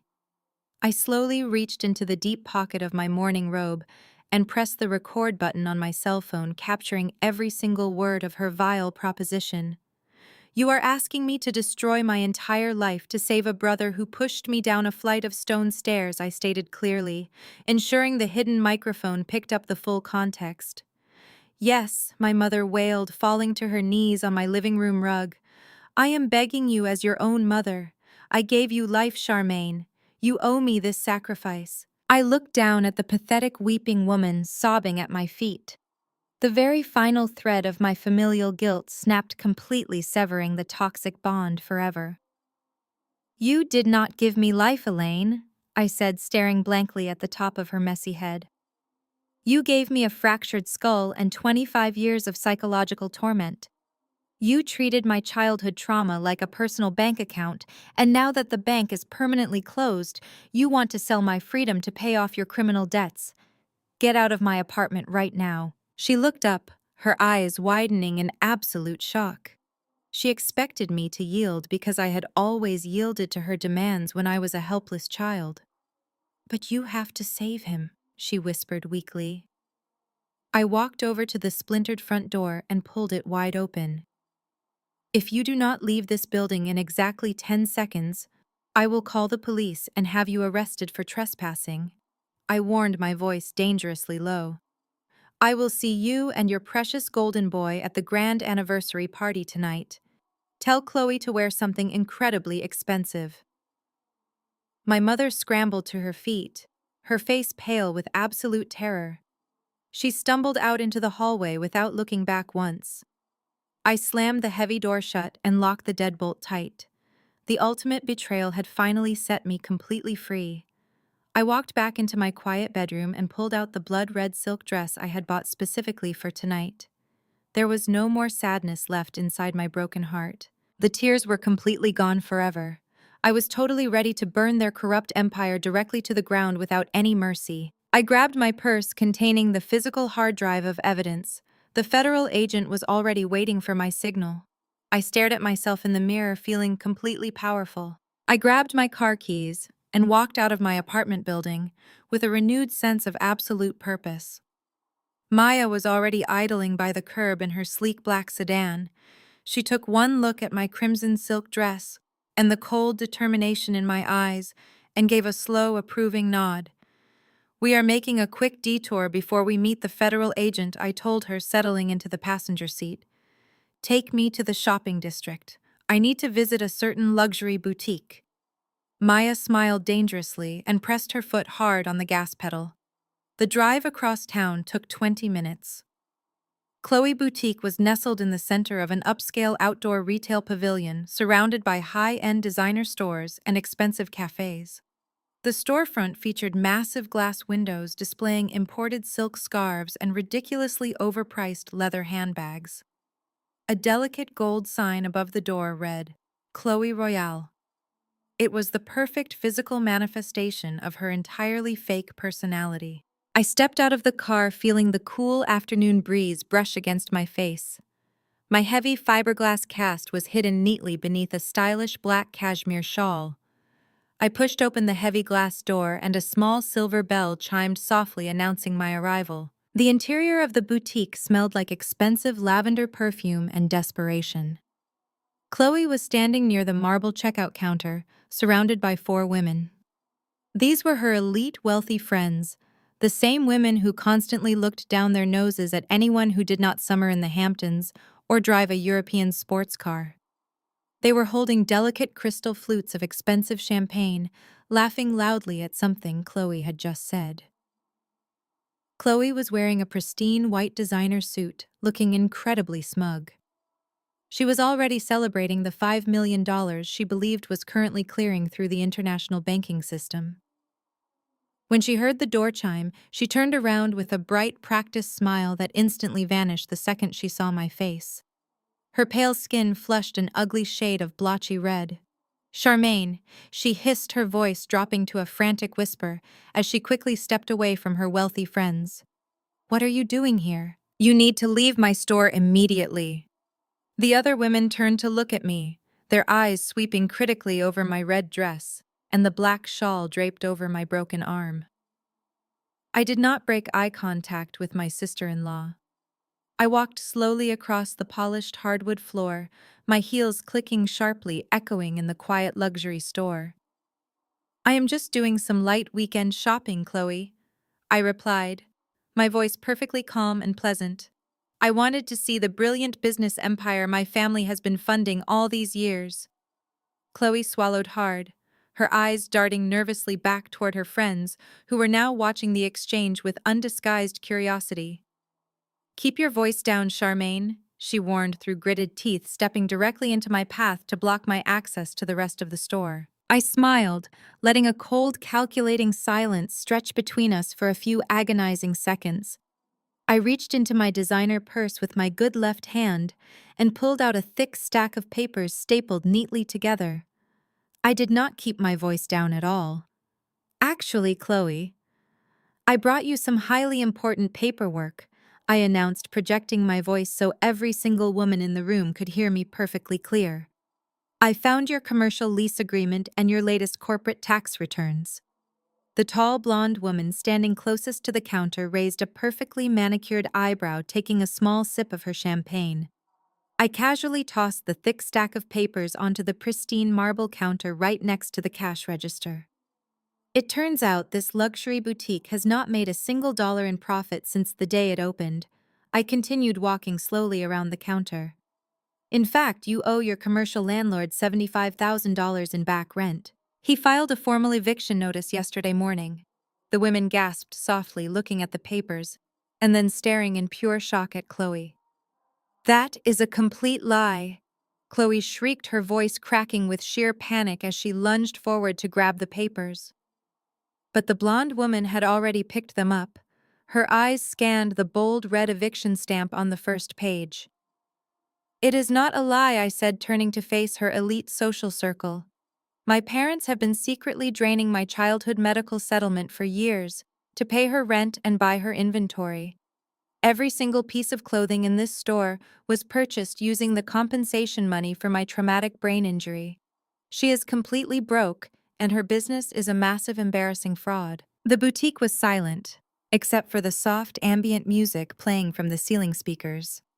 The blonde woman dropped the papers back onto the counter, looking at Chloe with absolute disgust. "You told us your husband was a brilliant venture capitalist," she said, her tone dripping with elitist contempt. "You told us you built this business from the ground up, Chloe." Chloe was hyperventilating, tears of pure humiliation ruining her expensive makeup. "Please listen to me," she begged her friends, her voice trembling wildly. "She is crazy. She has a severe brain injury, and she is just making all of this up to ruin my life."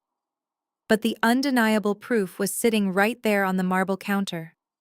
Another woman set her champagne glass down and grabbed her leather purse. "We are leaving," the woman announced coldly. "Do not ever call us again, Chloe."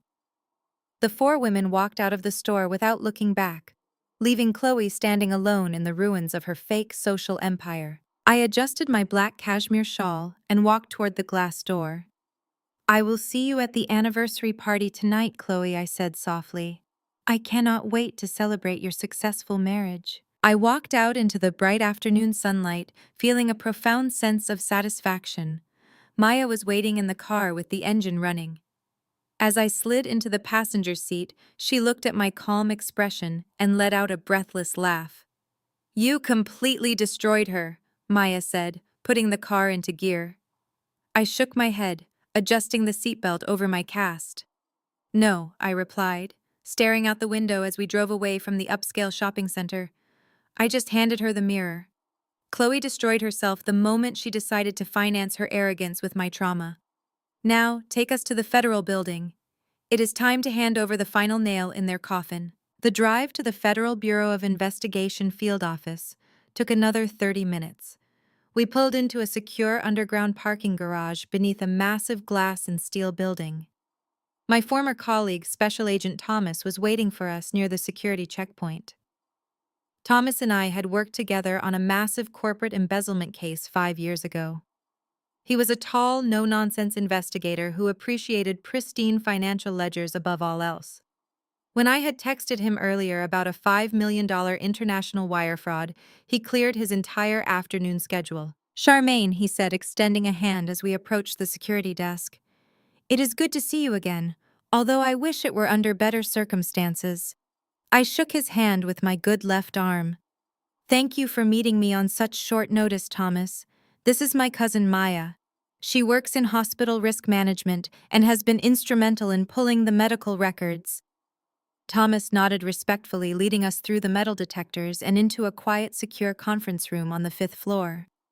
The room was stark and windowless, containing only a large metal table and several rolling chairs. I placed my heavy designer purse on the table and pulled out the physical hard drive Maya had guarded so carefully.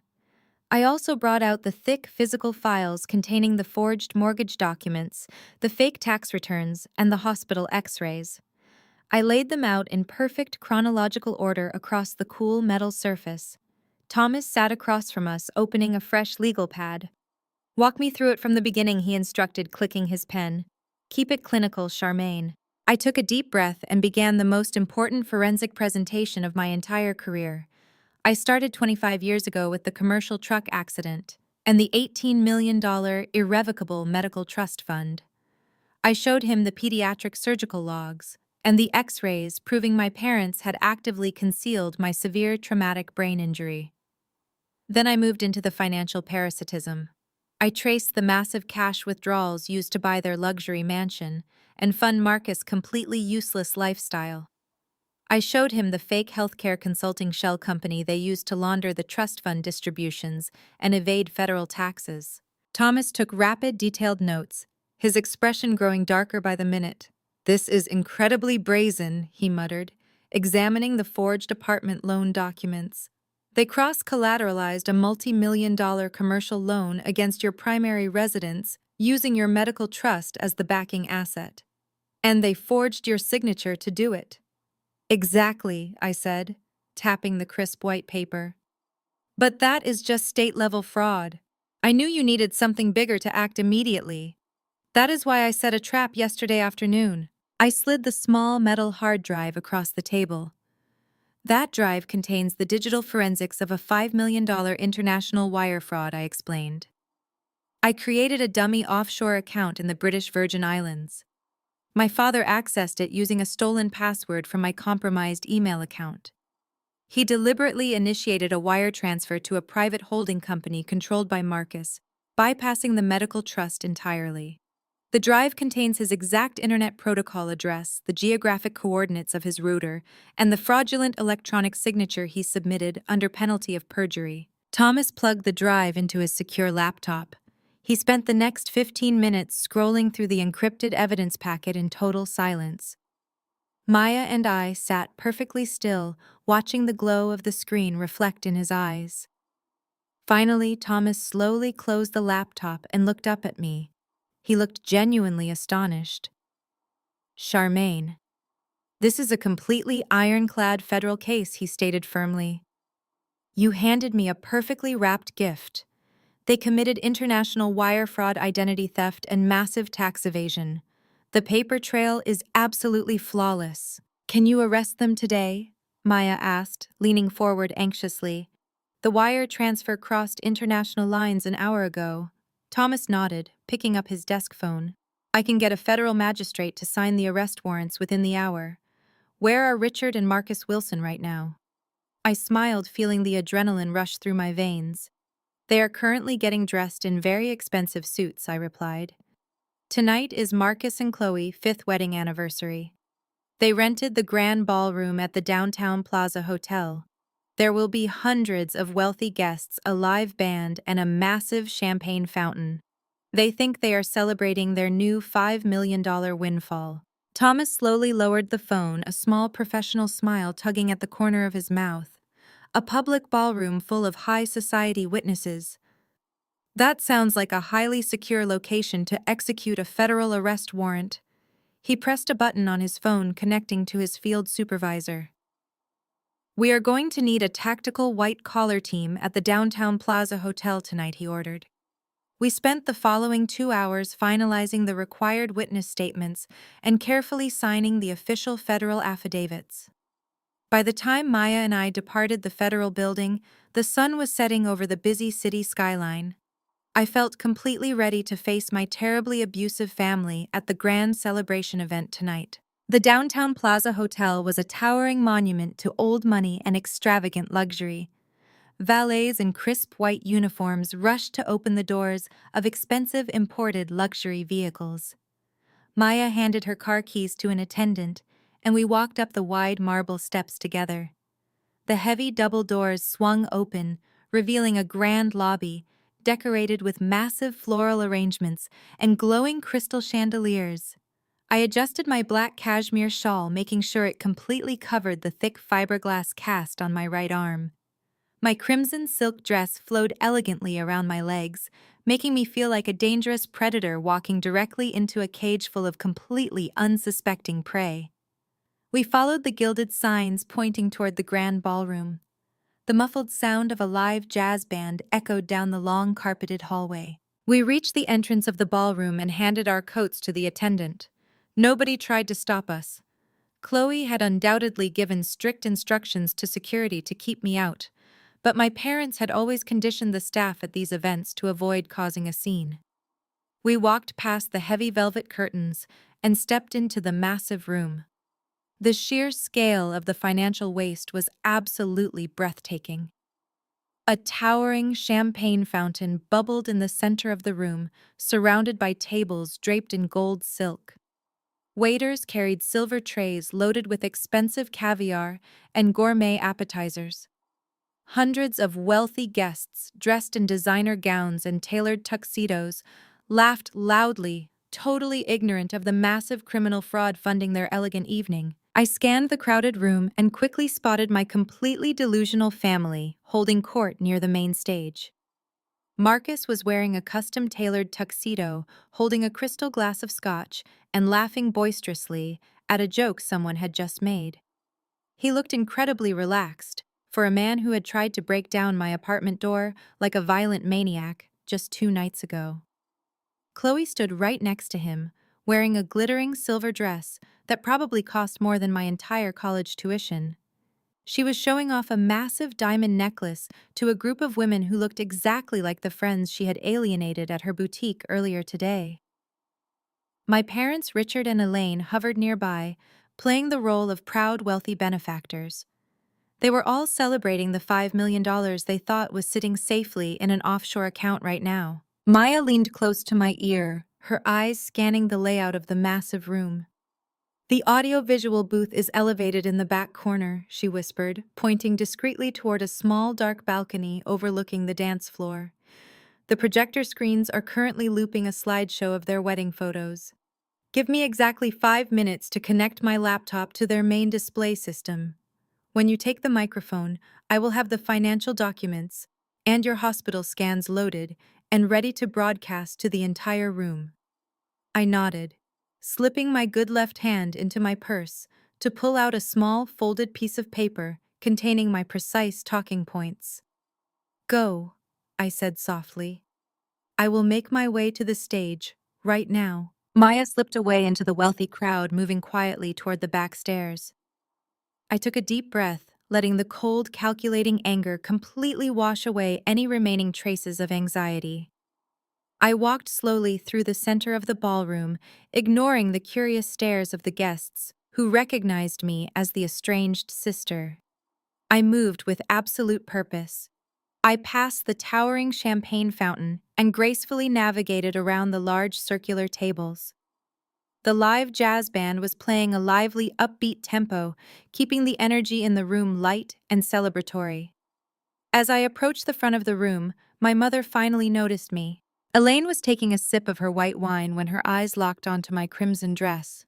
The wine glass slipped from her hand, completely shattering against the polished wooden dance floor. The loud crash drew the attention of several nearby guests, including my father. Richard turned around, and his face instantly drained of all color. He frantically grabbed Marcus by the arm, pointing a trembling finger in my direction. Marcus stopped laughing. His arrogant smile vanished, replaced by a look of sheer panicked confusion.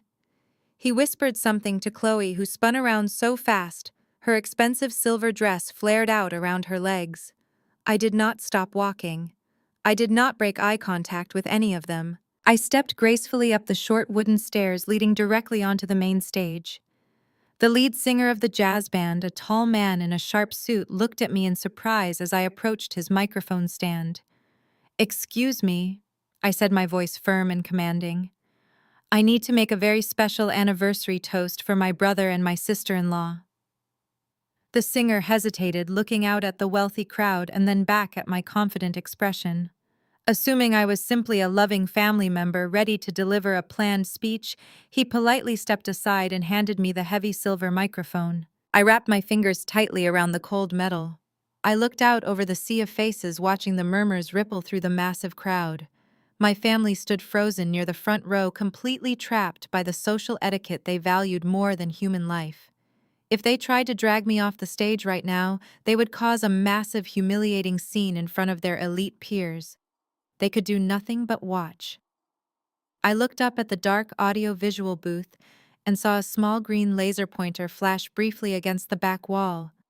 Maya was plugged in and totally ready. I raised the microphone to my lips. "Please stop the music," I ordered, my voice echoing powerfully through the towering speakers. The jazz band abruptly stopped playing mid-note. The sudden heavy silence in the massive ballroom was absolutely deafening. Every single eye in the room was fixed directly on me. "Good evening, everyone," I said, letting my gaze slowly sweep across the hundreds of wealthy guests before locking dead onto my brother Marcus. "My name is Charmaine Wilson. I am Marcus' younger sister, and I am so incredibly thrilled to be here tonight to celebrate the absolute truth behind this lavish 5-year anniversary." The room remained perfectly quiet, waiting for my next words. "For 25 years, my parents Richard and Elaine Wilson have presented themselves to all of you as brilliant financial investors. They bought the massive colonial estate you all admire. They threw lavish parties and rubbed elbows with the wealthiest elites in this beautiful city. But I am here to tell you exactly how they funded this beautiful illusion." I turned my head slightly toward the back of the room, giving Maya the silent signal. The massive projector screens that had been looping happy wedding photos suddenly went completely black. A second later, a stark black and white medical image flashed across all 3 screens simultaneously. It was the high-resolution X-ray of my skull, showing the 4 massive titanium plates and the thick metal screws drilled deep into my bones. The crowd gasped collectively. Several women raised their hands to cover their mouths in pure shock. "When I was 8 years old, I was struck by a commercial delivery truck," I explained, my voice steady and completely devoid of emotion. "I spent 19 days in a medically induced coma. The logistics company paid an $18 million legal settlement meant to cover my lifelong medical care. But my parents never told me about the surgery. They hid the terrible truth and drained the entire trust fund to buy their mansion, their country club memberships, and the designer clothes you see them wearing right now. I looked down at my parents. My father was shaking his head frantically, holding his hands up, as if he could physically stop the words from coming out of the speakers. But $18 million runs out very quickly when you have a spoiled son like Marcus. I continued, my voice growing sharper as the projector screens shifted to the second slide. It displayed the heavily redacted but undeniable financial records of Marcus and Chloe. It showed the maxed-out credit cards, the completely empty bank accounts, and the massive commercial eviction notice for Chloe Luxury Boutique. Chloe let out a sharp, terrified sob, trying to hide her face behind her hands as her elite friends stared at the screen in absolute disgust. "My sister-in-law likes to pretend she is a self-made entrepreneur," I announced, pointing directly at her trembling figure. "But her boutique has never turned a single dollar in profit. It is a massive financial black hole funded entirely by the blood money from my pediatric brain trauma. And when that money finally dried up, they got incredibly desperate." The screens changed again, displaying the forged commercial loan agreement bearing my fake signature.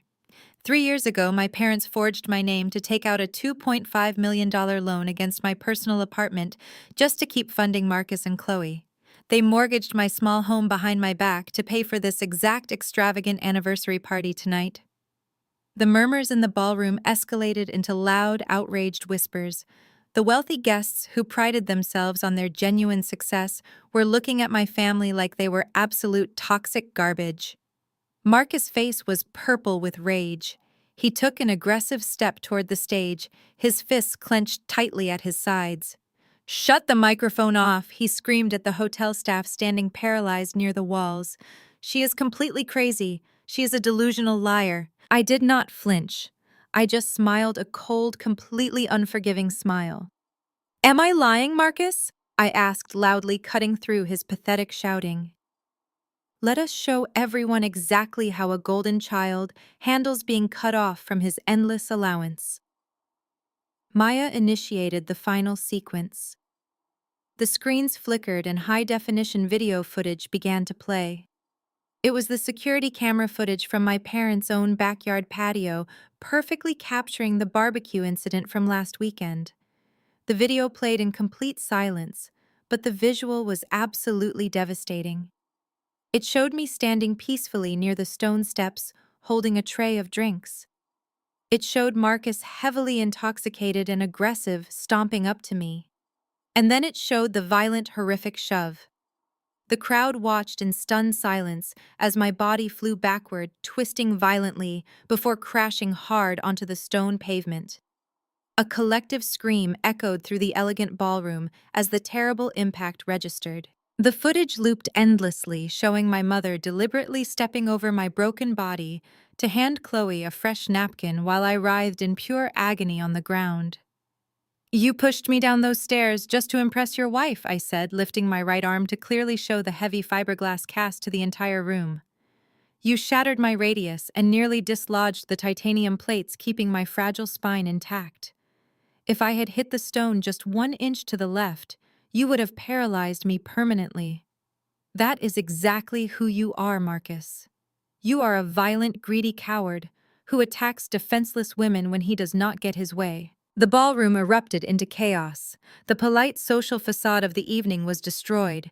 Men in expensive suits stepped away from Marcus, creating a wide circle of disgust around him. Chloe fell to her knees, weeping hysterically on the polished wooden floor as the ultimate humiliation washed over her. She knew she could never show her face in high society again.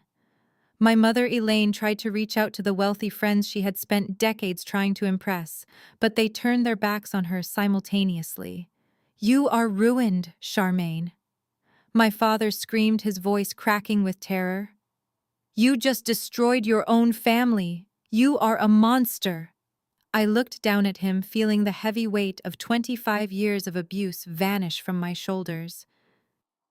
"I did not destroy this family, Richard," I replied, my voice echoing with final, undeniable authority. "Your uncontrollable greed and your favoritism destroyed this family. I am simply the one handing you the final bill." And the final bill is much more expensive than you could ever possibly imagine. As soon as those words left my mouth, Marcus completely snapped. The remaining shred of his fragile ego shattered under the weight of the public humiliation. He let out a primal roar of pure fury and lunged toward the wooden stage. He was no longer trying to protect his social image, he just wanted to physically hurt me again to silence the truth. Several female guests screamed, stepping back as he charged forward, his fists raised. But before his expensive leather shoe even touched the first step of the stage, the heavy double doors of the grand ballroom burst open with a deafening crash. The elegant atmosphere of the downtown Plaza Hotel was instantly shattered by the sound of heavy tactical boots marching in perfect synchronized rhythm against the polished hardwood floor.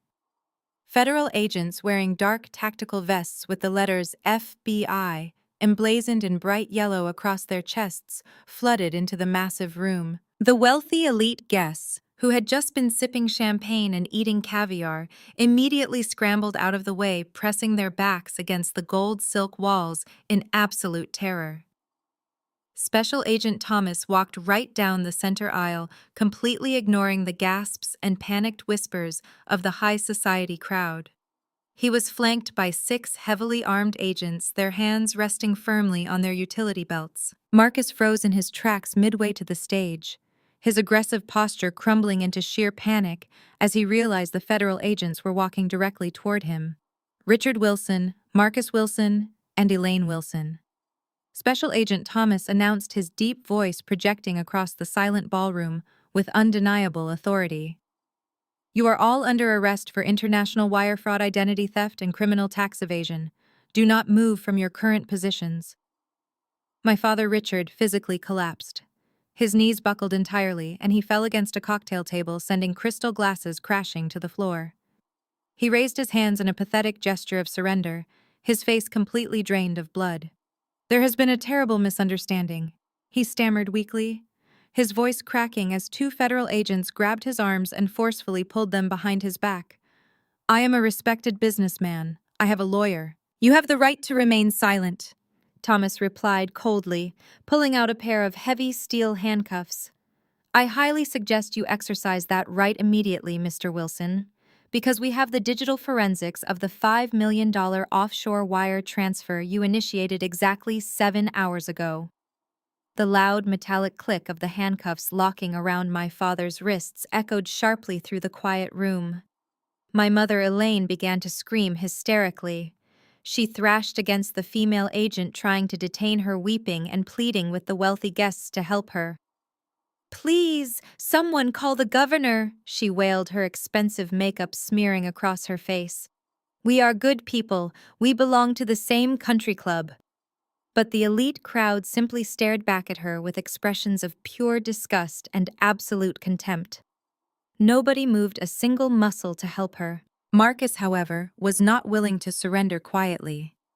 The golden child, who had never faced a single consequence in his entire 38 years of life, decided to resist federal authorities. When an agent reached for his shoulder, Marcus violently shoved the agent backward and tried to run toward the kitchen exit. It was the absolute worst mistake he could have possibly made. Within 2 seconds, 3 federal agents tackled him simultaneously, driving his body hard into the polished wooden floor. The impact knocked the wind out of him completely. Stop resisting, a federal officer shouted, pressing a knee firmly into the middle of Marcus' back. Marcus gasped for air, his expensive custom-tailored tuxedo tearing at the shoulder as they forcefully wrenched his arms behind him. He looked incredibly small and pathetic, pinned to the ground, while hundreds of his wealthy peers watched his humiliating defeat. The shiny steel cuffs locked tightly around his wrists. They dragged him to his feet, his face bruised and pressed against the very floor he had been dancing on just 20 minutes ago. Chloe watched her entire fake universe implode from her spot on the floor. She scrambled away from Marcus as the agents pulled him upward, desperately trying to distance herself from the criminal wreckage. I had absolutely nothing to do with this, Chloe shrieked, crawling toward the feet of the federal agents. I am just his wife. I did not know they stole her medical money. I thought they were rich. I am innocent. Special Agent Thomas looked down at her with a completely cold expression of professional disgust. We will be auditing the financial records of your luxury boutique tomorrow morning, Mrs. Wilson, he stated firmly. If we find that you knowingly accepted stolen federal funds, you will be joining your husband in federal custody very soon. Do not attempt to leave the city. Chloe let out a devastating wail, burying her face in her hands as the absolute reality of her situation crushed her. Her boutique was bankrupt. Her husband was a violent federal criminal, and she was permanently exiled from the high society life she valued above oxygen. She was left entirely alone, kneeling in a puddle of spilled champagne, while the guests whispered cruelly about her completely fake wealth. The federal agents began to march my family out of the grand ballroom. The entire room watched the humiliating parade in complete silence. My father walked with his head hung low, utterly defeated. My mother wept loudly, begging them to loosen the handcuffs. Marcus walked with a limp, his face burning with shame. As they were escorted past the stage, Marcus stopped walking. He looked up at me with hatred and total disbelief. You set us up to lose everything, he spat venomously. I looked down, adjusting the shawl over my fiberglass cast. I simply stopped paying for your expensive illusions, I replied. Enjoy prison. Goodbye, Marcus. The grand ballroom emptied rapidly after the federal agents escorted my family through the heavy double doors. The live jazz band had packed up their instruments and fled. The hundreds of wealthy guests who had come to celebrate a fabricated anniversary were now rushing to their expensive cars, desperate to distance themselves from a massive federal scandal. I stood on the wooden stage for a few quiet moments, listening to the lingering silence. Maya walked up the short steps and stood right beside me. We did not need to say anything. The suffocating weight I had carried since childhood, the constant feeling of being inadequate and unloved, was completely gone. It was replaced by a profound sense of absolute peace. We walked out of the downtown Plaza Hotel together, leaving the ruined champagne fountain and the empty tables behind us. The legal fallout over the next 6 months was completely devastating for them. Because I had handed Special Agent Thomas a perfect digital paper trail, the federal prosecutors did not even need to take the case to trial. Facing a mountain of undeniable evidence, including the forged mortgage documents and the digital footprints of the offshore wire transfer, my family had absolutely no choice but to accept a brutal plea deal. Gregory Sterling tried to file a motion to dismiss the evidence, but a federal judge quickly threw him out of the courtroom and threatened him with sanctions. My father, Richard, was sentenced to 12 years in federal prison for international wire fraud and aggravated identity theft. The judge showed him absolutely no mercy, citing his decades of systematic financial abuse against his own injured daughter. My mother, Elaine, received an 8-year sentence for criminal tax evasion and conspiracy. She cried hysterically during the sentencing hearing, still playing the victim, but the judge simply pounded the gavel and ordered her to be taken into custody. As for my brother Marcus, his arrogance finally caught up with him. He received 15 years in a federal penitentiary. The judge added extra time to his sentence for resisting arrest and for the documented physical assault that shattered my right arm. He will be in his early 50s by the time he ever sees the outside of a prison cell again. Chloe completely abandoned ship the second the handcuffs clicked on her husband. She immediately filed for a highly publicized divorce, claiming she was completely ignorant of his crimes. But the federal auditors did not care about her excuses. They completely dismantled her fake luxury boutique, seizing all the inventory and forcing her into absolute personal bankruptcy. She was evicted from her high-end apartment and had to move back into her parents' cramped basement in a completely different state. She lost her status, her wealth, and her elite friends all in the span of a few short weeks. With the criminal case resolved, the federal government officially unfroze my medical trust fund and fully restored my legal rights as the sole beneficiary. The state seized my parents' massive colonial mansion in Fairfield and auctioned it off to pay back the fraudulent $2.5 million commercial loan they had taken out against my apartment. Every single stolen dollar was meticulously tracked down and returned to my primary account. I was 34 years old, completely free of debt, and sitting on a perfectly managed fortune that was always legally mine. I sold my small apartment and bought a beautiful modern home overlooking the quiet waters of the Puget Sound. I painted the walls calming shades of green, the exact color my mother had always forbidden me to use in my childhood bedroom. My right arm healed perfectly, and the titanium plates at the base of my skull serve as a daily reminder of my absolute resilience. I started my own independent forensic accounting firm, dedicated exclusively to helping vulnerable people uncover financial abuse committed by their legal guardians or family members.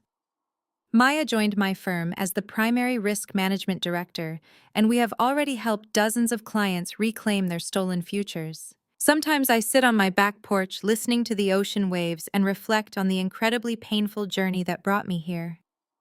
For decades, I allowed myself to be the family scapegoat because I desperately wanted their love. I let them treat me poorly because society conditioning tells us that family is everything and that blood demands unconditional loyalty.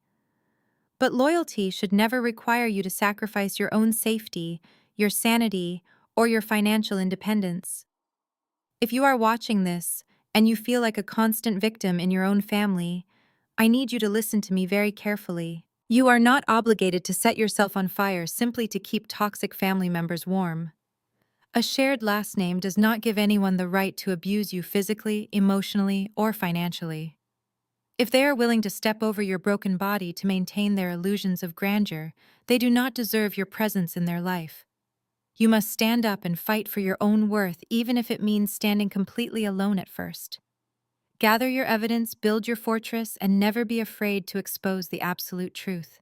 Thank you so much for following my story. Please let me know your thoughts in the comments below. Have you ever had to draw a hard line with toxic relatives to protect your own bright future? Tell me exactly how you found the strength to finally walk away. If my personal journey resonated with you, please hit the like button and subscribe to the channel for more stories of surviving narcissistic abuse and finding true, lasting independence. Share this video with anyone who genuinely needs a reminder that they are strong enough to break the vicious cycle. You are the sole author of your life story, and it is never too late to write a beautiful new chapter. Goodbye. The harrowing journey of uncovering decades of deep family betrayal teaches a profound and incredibly difficult truth about the complex nature of family dynamics. Society constantly conditions us to believe that blood relations demand unconditional loyalty and infinite forgiveness. We are routinely taught to endure blatant disrespect and sacrifice our own personal well-being simply to keep the peace at the dinner table. However, this story shatters that dangerous illusion completely.